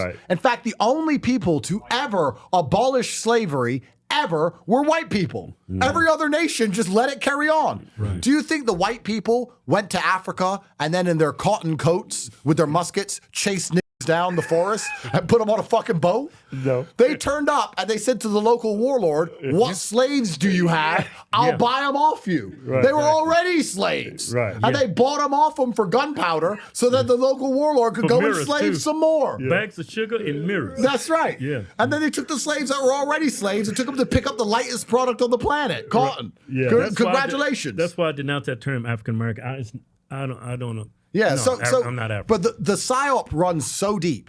It's so deep on so many levels. But the people in charge don't give a shit, right? The people in charge, let's say you're running for mayor or you're running for governor. Everything we've said in this podcast, nobody who's running for power can say. Because people are not smart enough to listen or understand it. Or consider, I don't agree with 100% of it, but maybe there's a point. Or I don't agree with it, but it doesn't offend me. There's none of that. Because everyone's a fucking retard. So if you want to run for governor, you have to stand up and say, I'll protect the black community, black people, or blah, blah, blah, and just talk shit. Right. And just lie. And then you become governor and you start getting paid and you've lied to get into fucking office. So guess what we're going to continue to do? Lie. And then you make the problem true. You make the problem come true by doing it. So we don't have any kind of honest governance on any level now. And it actually goes deeper. It's interesting when you try and analyze, because I think often long and hard about democracy. I was saying this. In fact, I was saying this to a white guy. We're talking about race. I was saying this to a white guy. I was saying, do you have any idea? In fact, I was saying it to my cameraman on the way to court. I was saying, this court shit is so white. He's like, what do you mean? I was like, this is a white man's invention. Yeah. He goes, why? I was like, you're telling me my brother and I are going to go into a room with someone who wasn't even there. It's like, Your Honor, you weren't there. They weren't there. We're going to give them a whole bunch of pieces of paper and we're going to talk it all out and we're going to come up to a story and we're going to make a conclusion. Then this person who wasn't there is going to give an answer and then it's going to decide whether I go jail or not. And we're just all going to obey the answer and it's the end. I was like, this is white head to toe. Like, black people do not think this way. Right. Like, in Africa, if you have a disagreement with your neighbor, you just get, who's got a machete? Let's fix this, right? They'll just solve it. They'll say, look, I'll kill you. Okay, we'll draw the line here. Say, done. In white land, it's like, I'll sue you, buddy. I'll sue you, buddy. And then they spend 3 years of litigation and all their money, and then whoever loses goes, shucks. Oh, well. And just goes home. And just takes the L. I was like, what the fuck? This is the whitest idea ever. Right. But that white mentality is so interesting. And it's interesting when you talk about, this is the problem with migration, because also this has come up where they're saying that if the migrants are Christian, it doesn't matter, or illegal migration versus illegal migration. The reason the white nationalists don't want too much legal migration, it's like, no, this is a white country because white people think and act a certain way. If we bring a whole bunch of people that don't think and act the same way, it causes problems with our complicated systems. And he's completely right. Because violence is very simple. And it's very cheap and it's very fast. Whereas the white man's system is very complicated and it's very expensive and it takes a long time. And if you have it, and it's frustrating. If you don't have patience, court's not an answer. So yeah, all of these things are interesting. And then you apply them towards political systems. I've been thinking long and hard about how amazing the American democracy is when I just said about court, that people just, well, before they rigged 2020, but in general, you lose, you win. Okay, you get to be the most powerful man in the world. In most countries, when you become the most powerful man in the world, you stay the most powerful man in the world. Right. Or in most nations, I'm the most powerful person. No one's taking this from me by hook or by crook. Kill me, or it's mine. Right. And if you don't kill me, it's my son's. That's how it works. But the American democracy is quite unique in fact that they'll just pass over this immense power to someone else. Right. It's kind of unique. And we say protect our democracy. They rigged it in 2020, but that's a unique scenario. But then you look at democracy and you look at how we just said governors get elected, politicians get elected by lying. Everyone's lying the whole way through. Elon Musk is should be treated a certain way and he's not. We have a whole bunch of retards in Congress holding up stupid signs, a bunch of idiots doing fucking TikTok who are in Congress. Like, the whole democracy system's fucked. And the only alternative to that, I guess, is a dictatorship. And the dictatorship is kind of like a 50-50 bet on whether you get a good guy or a bad guy. Do you know Nigeria had more oil money than the United Arab Emirates? Nigeria had more oil than Abu Dhabi and Dubai. Why are they rich? Why are they richer? Nigeria's not poor, but why are they richer than Nigeria? Leadership. One good dictator over a bad dictator. That's all it takes, one guy. So there's luck involved. Probably difference in IQs too. But he said it, not me. But it's super interesting. I looked up the Chinese system. The Chinese system is a lot different than people think it is, because they think that they have Xi, who's in charge of everything, and he's the forever leader. That is true. But they do have some degree of democracy, actually. They have a democratic process where everyone could vote for all their political parties. Although Xi stays in charge, after all the parties are voted in, those parties are measured in numbers for how many, and each party stands for one thing. So you have a party for education, a party for defense, a party for the economy, a party for all the different things, and then everyone votes for all the different parties. And then when he sees how many people are in each party, he can see how much his people care about certain things. So he's the king, but his Senate, I guess you would call it, I don't know the ins and outs of Chinese politics, he would say, this voting round, they voted in a whole bunch of educational people because people are very concerned about the education system, so I'll address the educational system. That's kind of how the Chinese system works. But yeah, how do we even govern humans effectively? I don't know. It's difficult. It's hard. Democracy's fucked. Kingdoms are fucked. It's all cyclical. When you have a kingdom, it works great. And then when the king ends up being a dipshit, you get rid of him. And then you want democracy, it works great. Then you're up with Kamala, you want to get rid of it. You want king back. We all want King Trump. We all do. But we want the kingdom back. But then if another king comes in and it's not Trump, we don't want him. We want the democracy back. Like no one's ever fucking happy. They're trying to put me in jail. White people are going extinct. It's all fucked. I don't know what to do. It's all fucked. I'm just in Vegas talking on a podcast. I don't have the answers. I think we should fucking get Elon to keep building rockets and get us multi-planetary before this whole thing fucking blows up. That's what I think we should do. But people are crying their eyes out. The wifejaks are attacking him on Twitter because he fucks and has kids. Imagine that. No, guys, imagine this. I saw conservative accounts saying, he had a kid out of wedlock. You fucking dipshit. He puts rockets in the fucking on Mars and you're crying he hasn't got a piece of paper for his 15th kid? Who the fuck cares? Like bigger picture. Fucking wife jack. Dumbass. How you come with that term, wife jack? Because these are dudes who just obey their wives. They're scared of their woman. They're so scared of their woman. They're scared they're going to check his Twitter replies in future and find something he said that wasn't 100% supportive of his wife being his fucking boss. It's ridiculous. And they're always white. They're always white guys. No black guys on there like, oh, we need a marriage certificate. Never. Not in their life. Not one. It's always some fucking white dude complaining at Elon, another white man, for saving the human race because he didn't have a fucking marriage certificate. Or crying at me for having babies. Let me tell you something, white people. I'm a day walker. If I have a kid with a black woman, they're black. If I have a kid with a white woman, they're white. Trust me, I've done it. I can make both. So you should be happy I'm making more white babies than you've ever fucking made. You should be glad. And you're crying your eyes out because I'm reproducing your race because you won't fucking get your dick out. I've heard white men brag about using birth control. I've heard white men brag. That's crazy. I've heard white men brag. He's going off now. I've heard white men brag. Bro, she's on the pill, man. We just do whatever we want. She's on the pill, bro. Is that good? You're bragging that you can just bust nuts into dead pussy? You're happy about that? You fucking idiot. Why the fuck you fucking if she won't get pregnant? The whole point is that maybe she'll get pregnant. All your side bitches should have a maybe involved that makes it fun. Maybe she gets pregnant. Maybe you get caught. Maybe you block them all. It's fun. It's the fucking excitement of it. White people, I know white guys who will get a vasectomy on purpose to fuck. Gay. Ain't nobody slicing my nuts. There ain't a black man alive who's like, oh, I better be more responsible. Make sure I don't have any children. Fucking gay. So white people are weird. I'm producing more white babies than any of these wife jacks because their wife jacks say, we have the two, Steve. That's enough. And that's why they're mad at me because I have a whole fucking army of white children. They're furious. And my white children have a tinge of black, a small tinge. So when their son finally meets my son in the schoolyard and he morphs like Wolverine into enough to bust him up. He's gonna be fucking furious when he catches the 1-2. He's like, where did he learn that slip? It's genetic. It's genetic. So bro, I'm telling you, white people need to stop listening to women. Basically, that's my conclusion. Stop listening to girls. Just stop listening to girls. They have all these opinions, but it doesn't matter. Just ignore it all and do whatever the fuck you want. And have a whole bunch of children. That's what you should do. Women, when they come on ideas, they're trying to reinvent the wheel, and you don't have to do it. 100% you don't. And also, when it comes to children, because I get this about kids a lot, and I understand kids can be expensive, but the truth is kids are not expensive. Kids are fucking cheap. Women are expensive. Bro, kids are cheap. Bro, do you know the poorest people in the world have kids? Kids a bunch of kids. Kids are cheap. Kids need $10 of food a week and 2 t-shirts. You want the Gucci. You want the Gucci. But then also, I know in America, you have a whole bunch of these laws that are all fucked up. If I lived in America and I want to continue my repopulation spree, I would just every summer go to Warsaw and have a whole bunch of kids with supermodels. You'll be crazy to have a kid with someone in America. Well, we'll see how it goes. But I'm trying to get all the flavors. I want a Chinese kid. I want a little kung fu expert. I'm going to put him in a Shaolin camp. I want to go to Sudan and get one of them 7-foot-tall Dinka women. I'm going to have one of them. I'm going to try. It's going to be hard to get. I don't know. I'm going to pull it off. It's not my type really. But close my eyes and imagine a Barbie doll. Get a Dinka one. I'm going to India. No, we'll skip India. Fuck that. No one cares about that. I've got enough white ones. I got Russian ones. I got Moldovan ones. I got Romanian ones. I got the strong white type. I got them. I got British ones. So I'm gonna do it all. I've got some black ones coming. I got mixed. How about Colombia's done in South America? Those women. Maybe. Did you know there's only 5 races in the world?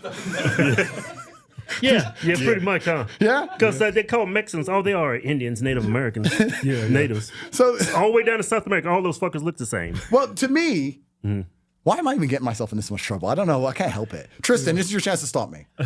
All right, didn't stop me. So there's only 5 races in the world. You got whites, blacks, Chinese, and then you got Mexicans, and then you got, Latinos. Pakistanis. No, but those are Mexicans, Native Americans, whatever you want to call them. They all look the same, whether you're in an Arabic country or you're in North America. No, but Mexico, Same skin color. but Mexico downwards, all of it is just kind of Mexico, isn't it? Yeah. I mean, if a Guatemalan's breaking into your car and you call the police and they say, describe him, you say, Mexican. there's a Mexican breaking into my car. No? Right. You don't say it's a Native American. You don't say, I think he might be from, maybe from Argentina. No, you're going to say he's fucking Mexican. There's a Mexican breaking into my fucking car.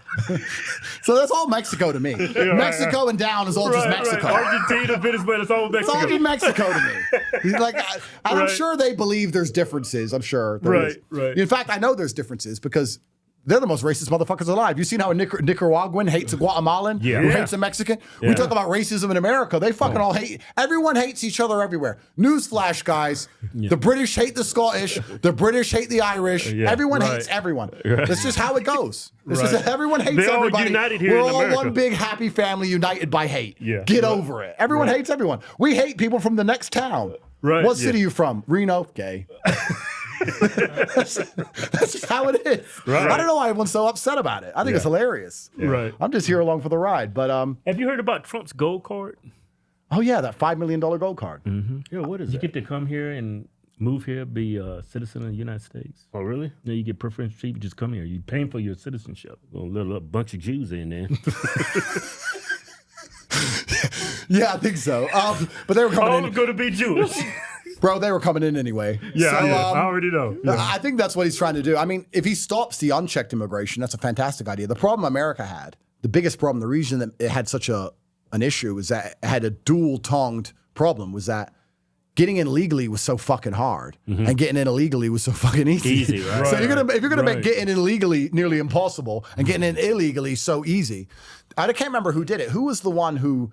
I think his name was Bald and Bankrupt. I don't know if you ever saw it. He trekked the Dorian Pass. He did it. He tried to get into America illegally and showed how it all worked. It was super interesting. But everyone's talking about how many Chinese were coming in. How many Chinese were coming in illegally. How the fuck do you even get out of communist China and get to Mexico? Right. How do you even do that? I don't know. I don't know if they're sent by the government. I don't know. Who knows? I think I forgot we interviewed this guy. There's a bunch of NGOs funding everybody across the world to come here.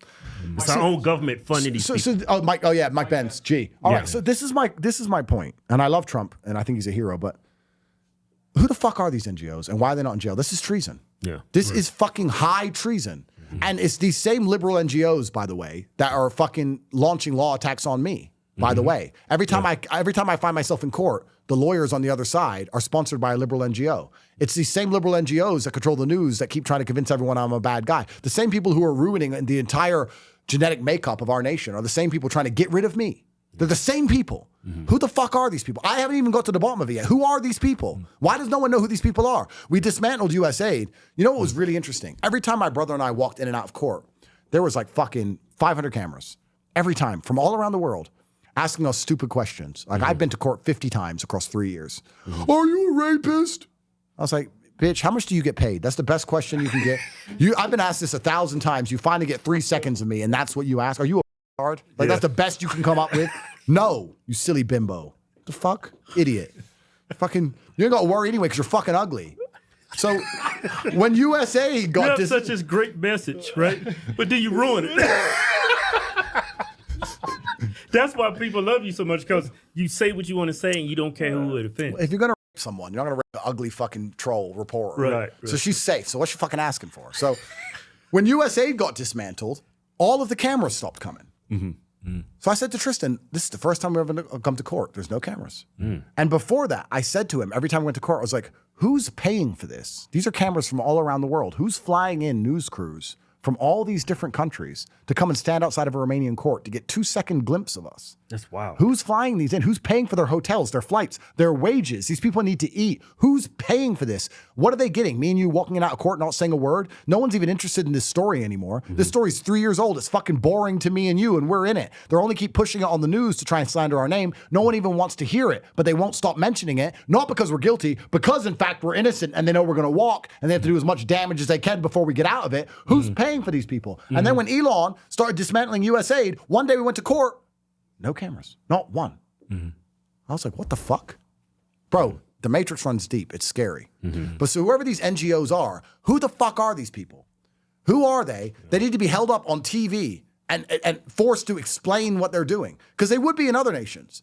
If there was an NGO in Russia that was subverting the Russian state and they got hold of them, you think they wouldn't be on TV explaining to Putin and apologizing? Right. Because they fucking would. Yeah. They'd be sitting there saying, oh, I was sent by this guy and I'm sorry. They'd be explaining everything. Here, they're probably still fucking running.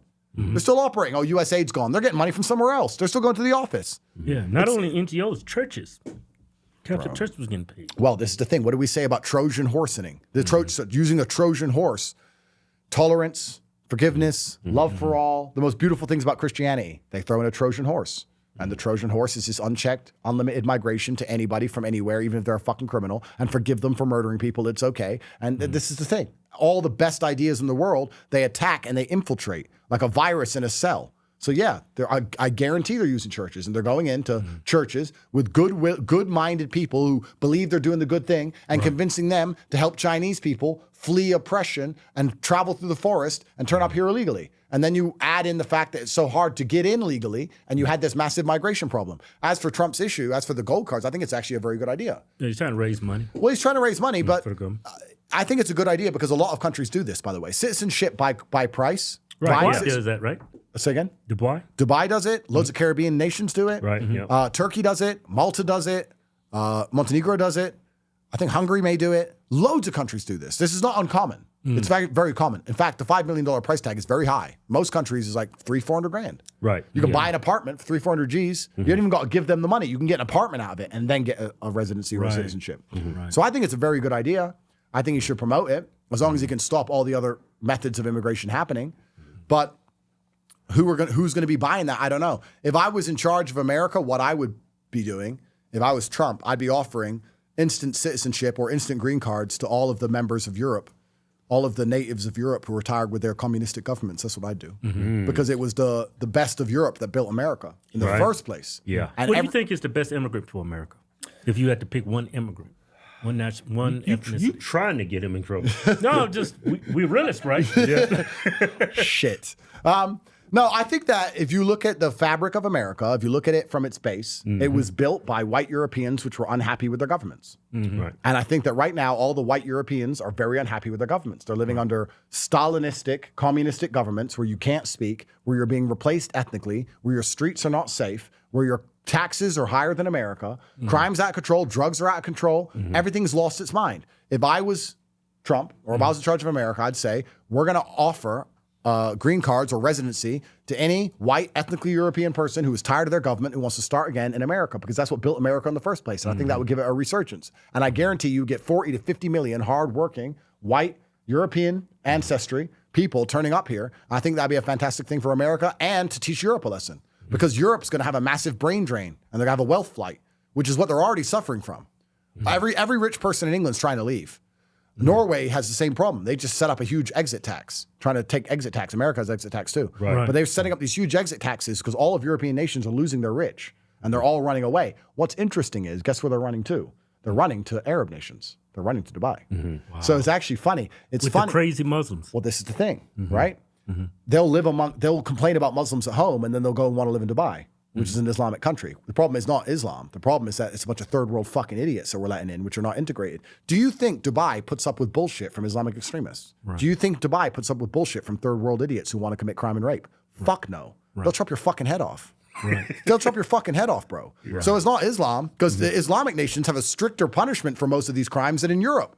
All these Islamic terror attacks in Europe, what happens to the perpetrator? He goes and sits in a room and eats 3 square meals a day. Why don't they do it in Dubai? Right. Because of the consequence. Yeah. Right? Did you ever see the Dubai foreign minister talk about this? You should look up that clip. The Dubai foreign minister said that you're going to have most of the Islamic extremism coming from Europe because they think they know Islam better than we do. So the problem is not Islam anyway. The problem is this third worldism and this insanity that we have. Right. And also the basic gender dynamics that we're refusing to address. If you allow in 10 million women, they're going to integrate with society because they're going to get knocked up. And their children are going to be half. That's it. If you really believe in immigration so deeply, then let all the women in. Women only. Let women in only. Make there to be 2 times as many women as men. Let men off the fucking leash. And let's make Americans. Done. Instead, they let in military-age males, which is the problem. Because if men turn up to a society and they can't get a job and they can't get paid and they're standing around in groups with their friends all day, how long is it until they commit crime?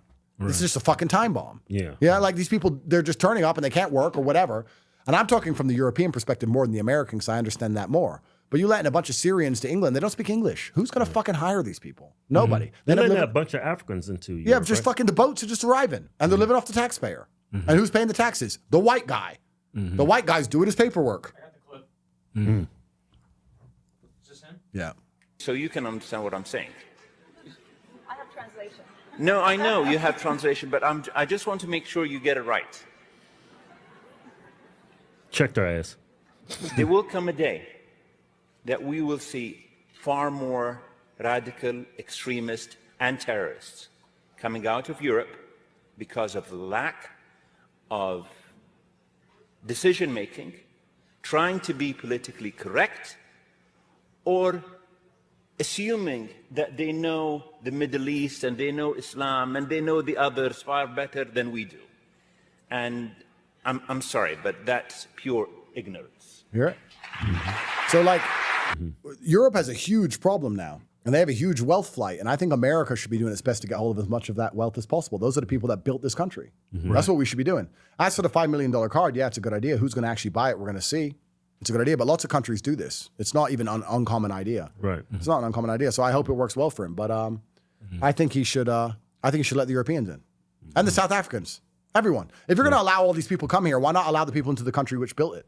Yeah. Well, is it racist to say we don't bring in these third world countries, like people other than white people come in countries? Is it racist to say that? Well, people will try and call it racist, but as we've described earlier, it's just about a fundamental idea of how the world functions. If you're from a certain country, you understand law, you understand order, you understand systems, you understand certain things. And there's also very highly educated black countries and very highly educated Arabic countries.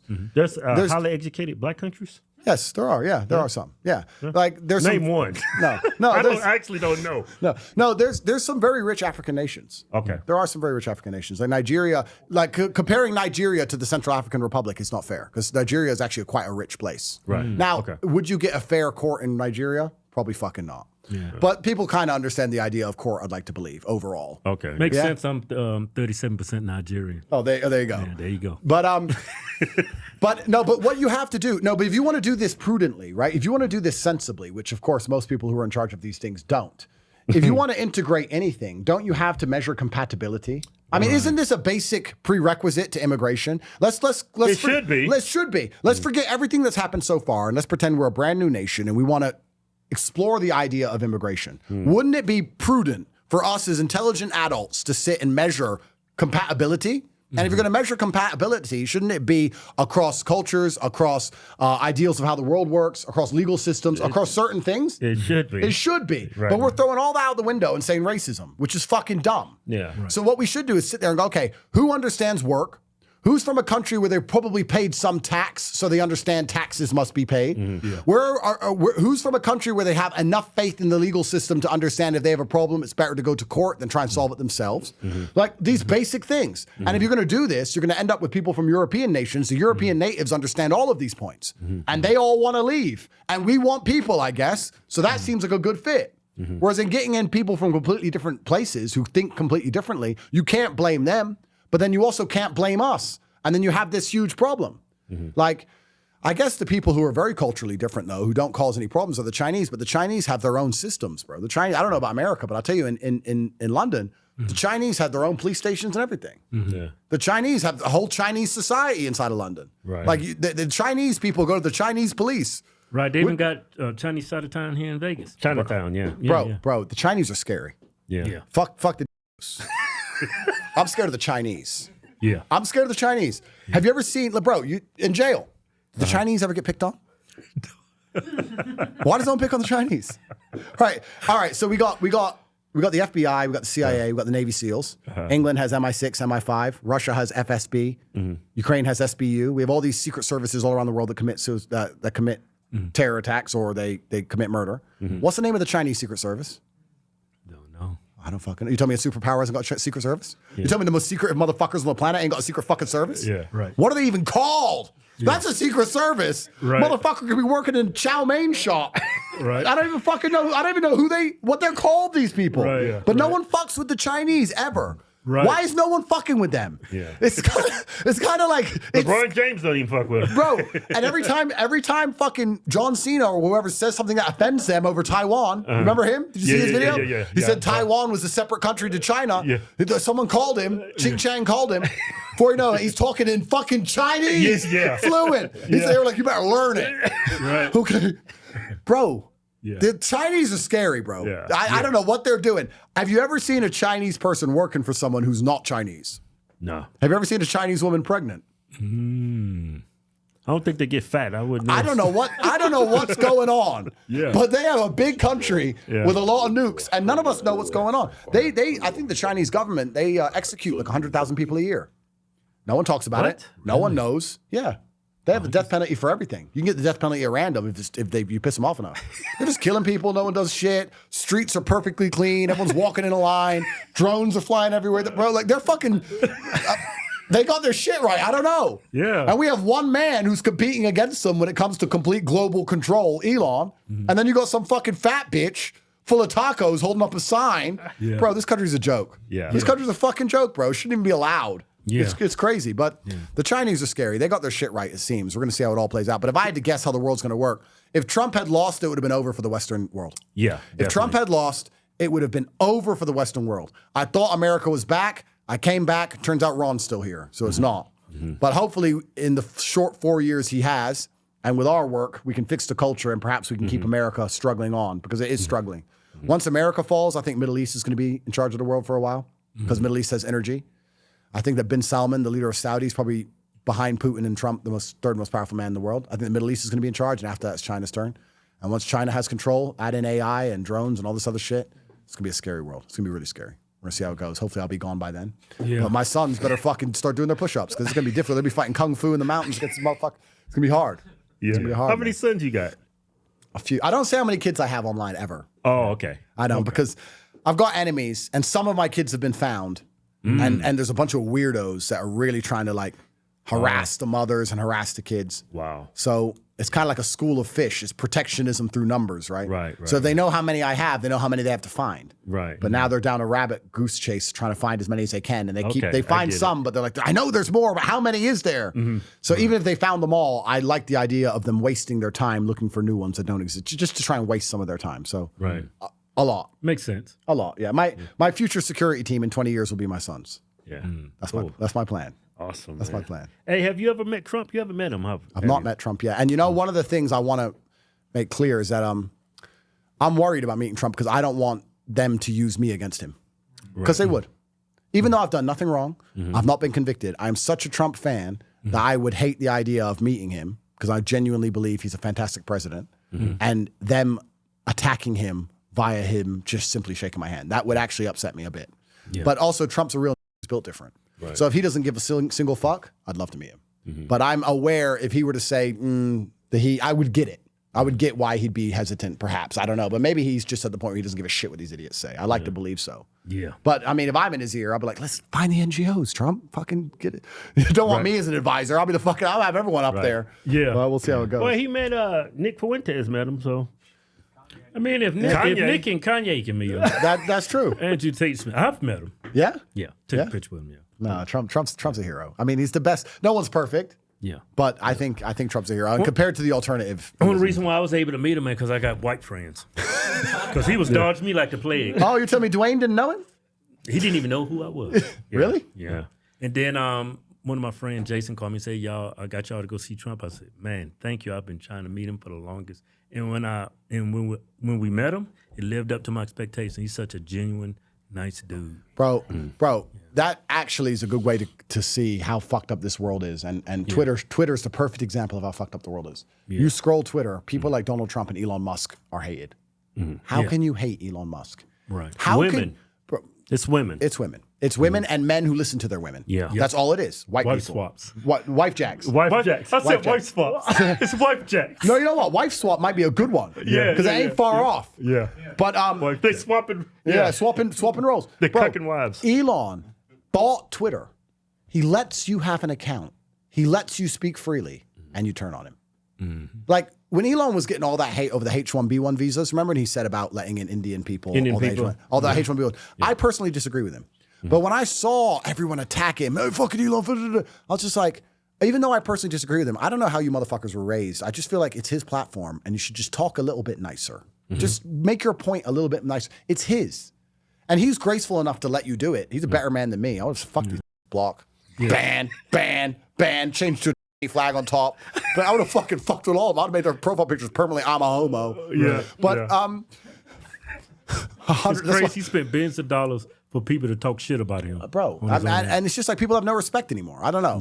But yeah, I disagree with them on that. But in general, Trump, Elon, these are heroes. And the fact that they're not talked about the same way George Washington is in America is sad. They deserve in their lifetimes to be treated like heroes, not only when they're gone. I think they're really saving the world. I think what got Elon in trouble, he had Vivek right there beside him. Let's talk about those bringing Indians over. Like you can't find Americans for these jobs. You know, Indians.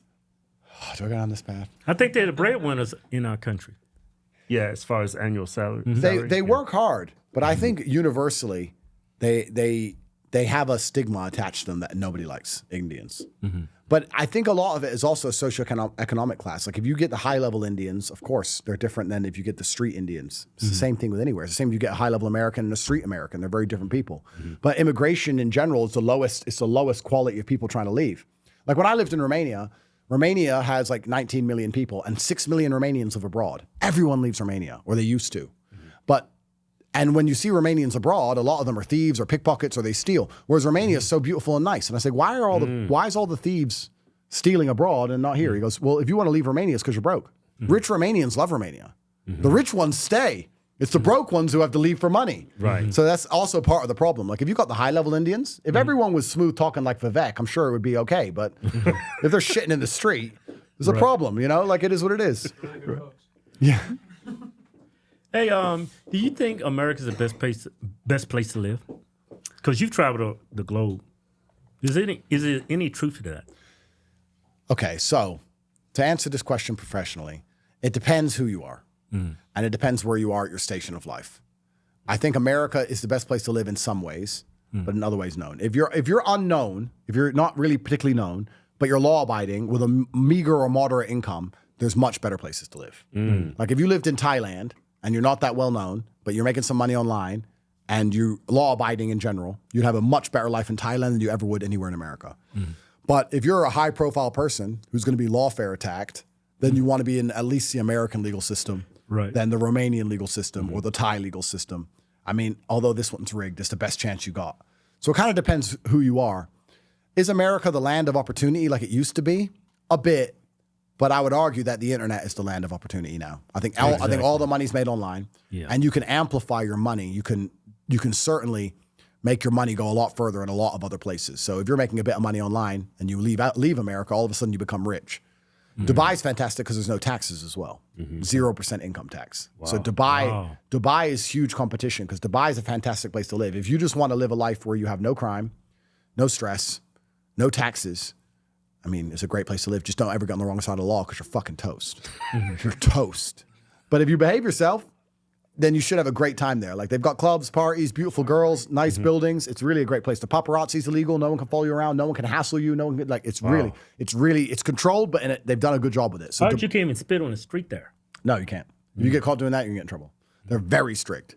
But I mean, there's no free speech there either. There's no free speech anywhere, depending on what you talk about, right? But Muslims are like naturally conservative. They are, conservative exactly. leaning. Exactly. So if we had this podcast, if you have a podcast in Dubai, you can say whatever you want because everything you say are things they already agree with, but you couldn't have a liberal podcast in Dubai. But then in America, if you talk about certain subjects like the Jews, you get in a lot of trouble. So every country has its off-limits things. Right, right. So I would say that Eastern Europe used to be fantastic 7 or 8 years ago. Now it's changing because it's joined the EU and it's becoming Stasi like the rest of Europe. Europe's beautiful to visit, but to live there, it's shit. So America's probably one of the top places to live, depending who you are. If you're well-known, I think America's one of the best places, America or Dubai. Those are the two best places. But if you're not well-known and you're making a little bit of money, especially online, I would say that Thailand or something is one of the best places to live. You get a nice little house for pennies. Yeah, and endless looking girls. at real estate out there. Yeah? Yeah, Kevin's been. No, it's He got a coworker who's been out there. He said he loved it. No, Thailand's awesome. Dubai was the best real estate investments I've ever made, but not now. Now they're very expensive. But 4 years ago, I bought a house in Dubai, and it's doubled. It's doubled and some in 3.5 years. Crazy. Wow, 3.5 years. Yeah, because of the Ukraine-Russia war. So all the Ukrainians and all the Russians were putting their money in Dubai. So, and they all want the luxury shit. So all the houses went through the roof. Wow. And there's no taxes to buy, no taxes to sell, no taxes on the rent, no inheritance tax, nothing. You just buy it, it's yours, done. And you can pay in crypto. That's crazy. It's pretty easy. Sounds like true freedom. Yeah, no, it's pretty good. Like Dubai is weird where you feel so free, but it's actually a very controlled society. But you feel so free, but there's just certain things you cannot do. Just don't break the law. Just don't break the law, yeah. But I actually, when you talk about that subject, it's an interesting one because the idea of a law-abiding citizen is something we all like to think of ourselves as. The problem is, and every single person at home watching this needs to understand, that it's impossible in the West to be a law-abiding citizen because none of you have read the fucking law. I haven't read it. Neither of you. Right. No one has read the law. So I am prepared to live in a controlled state like Dubai where I know what the law is. The problem with the West is our laws are so subjective that everybody is permanently innocent and permanently guilty. Look at Trump. They got him on some bullshit. 34 felons. Yeah, 34 felons. Oh, he made this transfer. He lied about this. Bullshit. Subjectivity. Our laws are so subjective that they can hit anybody with anything. And I'll tell you from the human trafficking perspective, I thought human trafficking was beating a girl up, putting her in chains, dragging her to somewhere else, chaining her up, blah, blah, blah. But they're saying, no, human trafficking is convincing someone to move somewhere else so you can financially benefit. I'm like, what, hiring somebody? What, convincing somebody to move somewhere else so you can financially benefit? That's what McDonald's does to its fucking workers. Come here to work and I'll give you money. That's human trafficking effectively. And they're saying that I human trafficked with the lover boy method. Do you know what that is? Being nice. Oh, so I said, hey, yeah, sure. No problem. We're together. Yeah. You want a handbag? No problem. I'll buy you a handbag. So because I was nice to her and I financially incentivized her because I bought her a present, I'm a human trafficker. Yeah. It's bullshit. My point is they can apply that to anyone. Have you ever bought a girl a present? Boom, you're a human trafficker. So, and they did try to do it with Matt Gaetz. I looked at a little bit into his file. They're saying, oh, he paid her because he gave her a handbag or some dumb shit. You can't buy a girl a present. If you don't buy her a present, you're an abusive misogynist. And if you buy it, you're a fucking human trafficker. What did I say about the dualities they put on top of everything on purpose to make it impossible to exist as a man? So every single man in the West is permanently guilty. So the point I'm making is that Dubai is a police state, but you know what the law is. Don't insult Islam. Cool. I know the law. Problem with the West, you don't even know what the fucking law is. They can get you at any time, any way they want by making it up. It's going to be very interesting to see what the Florida AG pulls out of his ass. And when he does, please remind the public, I've been in Florida for 8 days in my entire life. So what the fuck is he going to come up with? I sat in my house and did Patrick Bet-David's podcast. That's it. But I guarantee he comes up with something. And it's going to be some subjective bullshit, semi-attached to some ancient bullshit. That's the problem we have here. So I love the idea of being a law-abiding citizen. We all do. But how can you abide by laws you don't know? And how can you abide by laws that change via their subjectivity anytime the fucking matrix wants when you become enemy of the state? So you can't. I can't get around that human trafficking because if I paid a prostitute, say I'm in California, I paid a prostitute come from D.C. and I paid her and had sex, that's human trafficking. That's crazy. When she came willingly. But if it's your girlfriend and you pay for her to come out there, it's not human trafficking. No, it still is. It still is. No. If your girlfriend flies across state and you give her money and some presents, and then she goes to the police and say, I had sex with him, but I feel like he manipulated me or he tricked me into it. How did he trick you? He was very charming and nice, and he gave me some presents. So he tricked you by being charming, nice, and giving you money. Yeah. Okay, human trafficking. You get human trafficking. You will get a human trafficking charge for that. That's what I feel about the Diddy case. I know he's an asshole. That's why they released that video. But really, is he guilty of that? Because we all are guilty of it. When I'm thinking human trafficking, I was thinking you're taking women against their will across the board. No. But this is a key point. Against their will. Remember, women are girl bosses, plus our equals, plus children. It is against her will because you tricked her by being nice to her. You tricked her by buying her presents. So they're saying it's against her will because she was brainwashed by you because you were charming and you gave her a financial incentive. So they will say in a court that you tricked her into coming and having sex with you via the lover boy method, which is being nice. Do you understand that nobody here hasn't human trafficked? Right. Everybody. Yeah. So why do they only arrest certain people for this? Because they know everyone's permanently guilty. They want us to live under a government, which is why they hate Elon for trying to remove the laws. They like having so many laws that nobody can read and nobody can understand. So everybody is permanently guilty all of the time, so they can pluck and choose who they want to convict. Mm-hmm. Everyone here is guilty. Everybody. Mm-hmm. They just pluck and choose who they want to convict. Right. They don't want anyone to be living in a point of innocence where they can't get them. That's why they keep the laws so subjective. Mm-hmm. That's why it's so fucking large. That's why it's impossible to understand. The good thing about Dubai is you know the law. You can just read it and go, okay, these laws are strict, but I know what they are. Right. Don't do this, don't do this, don't do this. Cool. So the West is really dangerous, and it's especially scary to be a man. And they use women for all of this. This is why they say I hate women, because I talk against feminism, because they think I'm a woman hater. It's not that. I understand that feminism is the tool they're using to wreck men's lives endlessly and to control men so that we can't resist enslavement endlessly. So yes, I'm against feminism, because feminism isn't about equality for women. It's about destroying society, destroying men, and putting all of us at the mercy to girl boss bullshit. Putting all of us at the mercy to endless charges on garbage. How can you get consent to have sex with a woman if she can retrospectively remove it?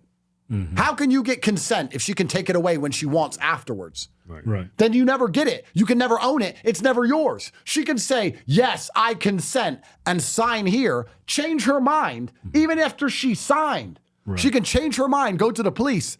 Even if you win the case because you had the contract, you will still be charged. You will still go to court. You will still have legal fees. You will still have your reputation slandered. They will still call you a rapist. You'll still be over the news. You still get perp walked. All of it. Because she changed her mind years later because you didn't buy her a handbag. And if you do buy her a handbag, you're manipulating her because you're a human trafficker. You can't fucking win. Right. And they don't want you to be able to win. It is a quagmire that makes it impossible to win on purpose. The only way to win is to not talk to another fucking woman alive. Just don't talk to them ever again. And that's also a large reason white people are fucking going extinct, because a lot of them are checked out of bitches. A lot of them have just woken up and go, nah. And they just quit because it's impossible to navigate it, right? So it's truly incredible, but none of it is accidental. All of it is done on purpose. And when they attack me with this human trafficking crap, the fact that they did it directly after COVID, on the same day that the Epstein files were first released, they arrested my brother and I. So all of the, when Epstein, it wasn't his Epstein file, what was it? All the banks Epstein used and all the people who ran his banking accounts, the names were released on exactly the same morning they arrested us. So when you typed in human trafficking, it only showed our names, not Epstein. That's crazy. Yeah. So the fact that after COVID, after they lied about Trump, after he's a convicted felon, after all the lies they say in the media, and they're still slandering my brother and I, they still have endless energy to print bad, terrible things about my brother and I, even though we've never been convicted of any crime ever. And there's people still at home who seem to believe that because we bought a girl a handbag, we're bad people.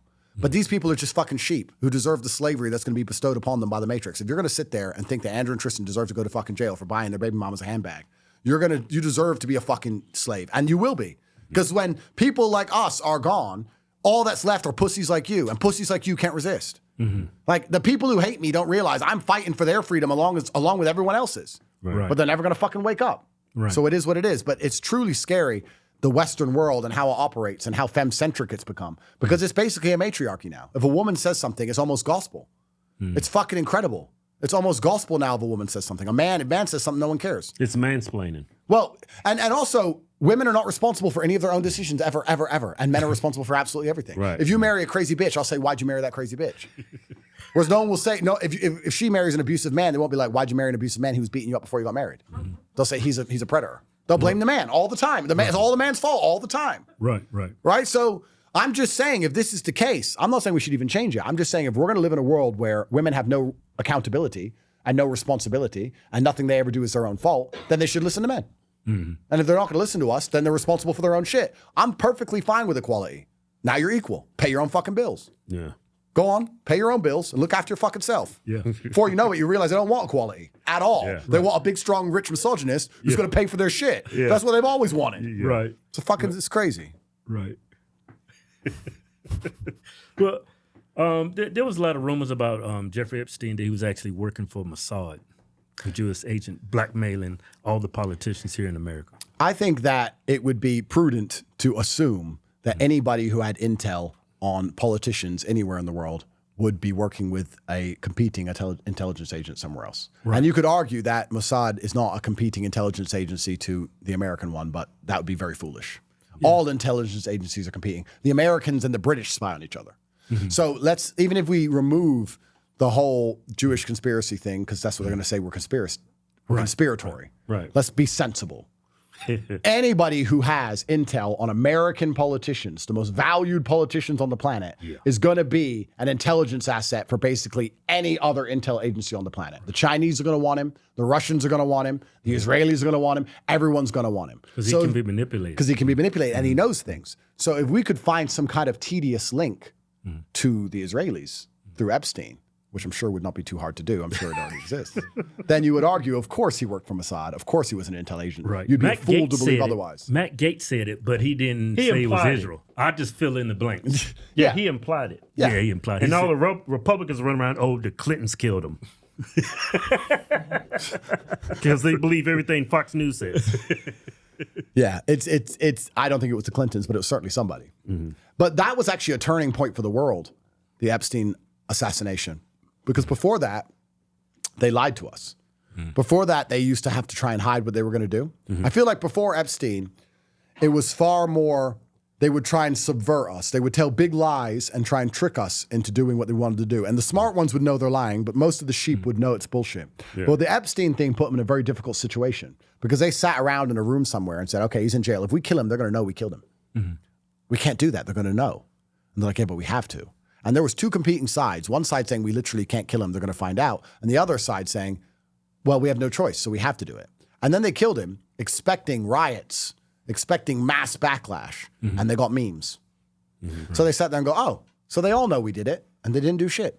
Yeah. So now let's just carry on doing shit that they know we're doing, like rigging elections, like lying about fucking COVID. Let's just fucking continue to just do shit that they know we made up. Let's steal the money for transgender parrots in Tanzania. Let's just do it all in broad daylight because these people won't do a fucking thing about it. Yeah, because most people are sheep. Most people are sheep. So they learned after that point that they can do whatever the fuck they want and we won't do shit. I feel like since that day, they've just been a lot more open with what they're doing. Anyone who believes they're sending $100 million to transgender parents in Tanzania is a fucking retard. They're stealing your money.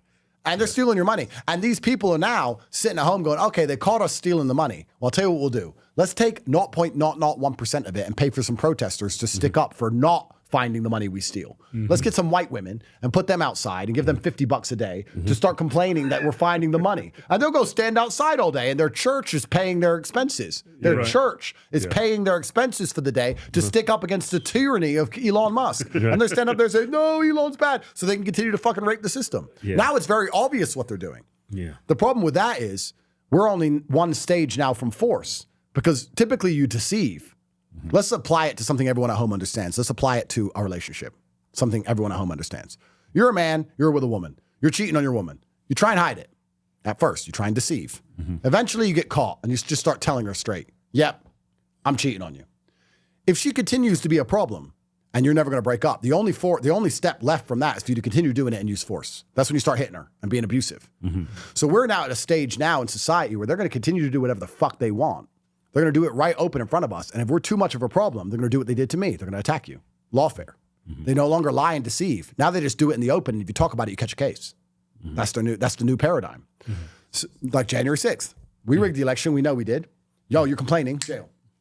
So it's a very scary world to live in now unless Trump fixes everything. And he has a monumental task ahead of him. But now they're going to continue to do whatever the fuck they want. And anyone who highlights it too much and talks too tough like me is going to catch cases. And then you're going to go to court. A fair court of law with a judge, and you get fucking wrecked. Because if the Matrix is gonna, I mean, let's be prudent, let's be smart. This is why I said it was so amazing I beat my Romanian case, because actually, I think Romania, in many ways, although they fucked me, was kind of a good place to get a criminal case because the judges are not ideologically aligned left and right. They're all right. All Romanians are conservative. So they don't give a shit. I say women can't drive because they know women can't drive. They don't care. Right? So I felt like in many ways I had a fairer chance in Romania than I do in America, to be honest. If I get some liberal fucking judge, I'm fucking toast. Right? So if you're going to set up a hit job on someone, let's say you're going to plan to kill somebody. You're going to plan how to drive there, how to break into their house. But when you get to kill them, you're not going to bring a gun because you didn't plan that part. No, you're going to plan the whole thing the whole way fucking through. So how are you going to plan to set someone up, perp walk him, put him on the news, lie about him, come up with a fake charge, and then put it in court and not predict the ending? You're going to leave it up to what? Guessing? Fate? Right. Fuck no. You know, and they're going to say, oh, we choose the jury. Yeah, the jury's influenced. Because the jury's all influenced by the fucking mainstream media. And now you got these social media algos. You got our phones that know everything about us. You're telling me they can't find a jury of people who are Googling Andrew Tate sucks on his phone? I bet they fucking can. Oh, yeah. So the jury's set up, the judge is set up, it's all fucking set up head to toe. It's a setup, it's a hit job to get rid of you. That's why Derek didn't stand a fucking chance. They're not gonna do half a job. You don't do half an assassination. You do the whole fucking thing. So I would argue that even this, Florida AG and Ron Desantis, if they were really concerned, they could have done all this shit in private. They could have said, Andrew Tate's back, look into him. Didn't have to say a word to nobody. Right. So why are they preparing the public for my arrest? Right. Why are they talking about how bad I am on the news all the time? Why did Byron, who's Ron's competitor, get told by his team, you need to say Andrew's a bad guy? Who in charge of all of this has said, every time Andrew's name's on the media, prepare everyone for his arrest. Tell everyone he's a bad guy and he deserves it. This is a setup. Right. It is a setup. And they're going to arrest me. And they're going to fucking perp walk me. And I'm saying it here now. And I've been in Florida 8 days. I've never done anything. But that's what they're going to do. And a bunch of dipshits are going to start recirculating it, saying I'm guilty. You think about going back to Romania? You can't run from the American government, friend. Yeah, right. It's like there's nowhere to go. Where the fuck am I going to go? Iran? Russia? North Korea? If America wants you, they're going to get you. There's nowhere else on the world you can go if America wants you. If they put a fucking warrant out, they're going to get me. Plus, I'm not really the running type. Right. What I want to be, if I have to look at my life and how it's all going to end, I want to at least be a poisoned toad. You can eat me, but you're going to damage your reputation massively for doing it. I'll go to jail. I've had a great life. I'm 38. I've had a fantastic life. I'll go to the next 30 years in jail. Fine. I really don't give a fuck. I'll go to jail, but people are going to be mentioning the fact that you're fucking corrupt forever. I'll take that trade. Right. But I'm going to make them do what they don't want to do. What they actually want to do, which is what they did via the Romanians, the UK Foreign Office, what they want me to do is run and then use a foreign system to wreck me. What they want me to do is say, America's after me, I'm going to go live in India, and then get picked up by an Indian cop and get accused of having weed in my car or some dumb shit and get put in Indian jail. And that's what they want to do. They want to leave me there and not fucking help me. Like they did with the Romanians when they told the Romanians to get rid of me, and the American embassy didn't fucking help me, and they just left me there. Left me to fucking rot, knowing that was a bullshit case, knowing it was made up because they were told to do it. They want to use foreign judicial systems. So I'm going to argue, no, if you want to do a fucking hit job on me, you're going to have to do it in Florida, in front of everyone, in the public. You're going to have to come out and tell everyone what I've done and put all the case files out there, and we're going to have to do it in public if you're really intending on doing it, because they're setting up the media to do it, which is why they're talking so publicly. Right. It's a fucking setup. It's a setup, and it's scary to a degree. I should be a lot more afraid than I am. But this has been 4 years of my life now. It's amazing how quickly the human mind can adapt. Right. All I expect is this shit. Every day I wake up like, who's next? So it is what it is. Yeah. It's what it is. And any single details on the case, when this bullshit happens, whether I'm in jail or not, I'll make sure you get all of them. So you can tell everybody what fucking garbage they're coming at me with for being in Florida for 8 fucking days. 8 days. It's incredible. They can get to anybody if they get to Republicans. People I really look up to. Bro, to volunteer their information about you with no evidence. I was like, that's really weird. It's extremely weird. Yeah. And I wouldn't say, like I said, I wouldn't say I'm shocked. I know the kind of control they have. It's all power games, right? If you're playing a game of chess, you're prepared to sacrifice a pawn or a piece or anything it takes to win. Ron's desperate to get his wife as governor. Byron's desperate to win. There's too many people who are desperate to win who are prepared to throw me under a bus. They don't give a shit. Yeah. There's no individual law. There's no individual liberty. There's no law and order. All of that's made up. It's all power games. It's kind of interesting if you want to... It's violence. Well, yeah, it's violence. If you want to understand government and you want to understand politics, sell drugs on the street, you'll understand it all. It's territory. It's violence. It's fucking traitors. It's snakes. It's people working with the feds. It's all this shit. It's exactly the same at the top. They don't give a fuck about me. Either one of them will sell me out for fucking anything. They don't care. And I think both of them have been told that I'm toast. And that's what they're talking publicly. That's what I think. And I'm not saying that as an admission of guilt at all, because I've done nothing. Right. Especially in Florida. They have jurisdiction in Florida. I have literally not left my house. So I don't have a fucking clue what they're intending on doing. It's scary. So when they arrest me, it shows how scary it is. And I hope every American at home also understands that. It's supposed to be, the basic rule of law is, oh, look, we've identified a crime. Let's find who did the crime. It's not supposed to be, look, we've identified a man. Let's find crimes to pin on the man. Right. That's communism. Yeah. That's Joseph Stalin. That's Russia. That's everything we went and fought against. That's the reason we had the forgotten war in Korea, where thousands of men died. That's the reason North and South Korea is split to this day. That's the reason all those young Americans died in Vietnam. That's the reason my father served in the Air Force. That's the reason we were all proud to be American, to fight against communism. That was the whole fucking point of it. That's why I have the passport. And I land home in the country which I was born in, which my father served for, and I'm not fucking welcome. Why? Because a liberal George Soros-funded NGO lied to the Romanian news. And now Ron DeSantis is going to pretend anything the fucking Romanians say matters. Because if it does, I bust my case. If you listen to the Romanians, I'm innocent. So what the fuck are you even talking about? Right. It's a setup, head to toe, man. Yeah. Head to toe. Well, if anybody can survive it, I think you can. You're a very strong will. So come visit me in jail. I'd have fucking pissed on myself and gave up and put on a dress by now. Promise to come visit me. It's all I want. In Romania? In jail, here. Oh, yeah. Oh, all right, G. I'll put some money on your books. Thank you, brother. Thank you, sir. I appreciate it. I'll get some ramen. I'll be like, these are Hodgetwins ramen. I'll have you guys famous around the block. Right. I got it. Don't worry. Thank you for coming. Thank you, sir. Yeah, appreciate it. Thank you. Yeah.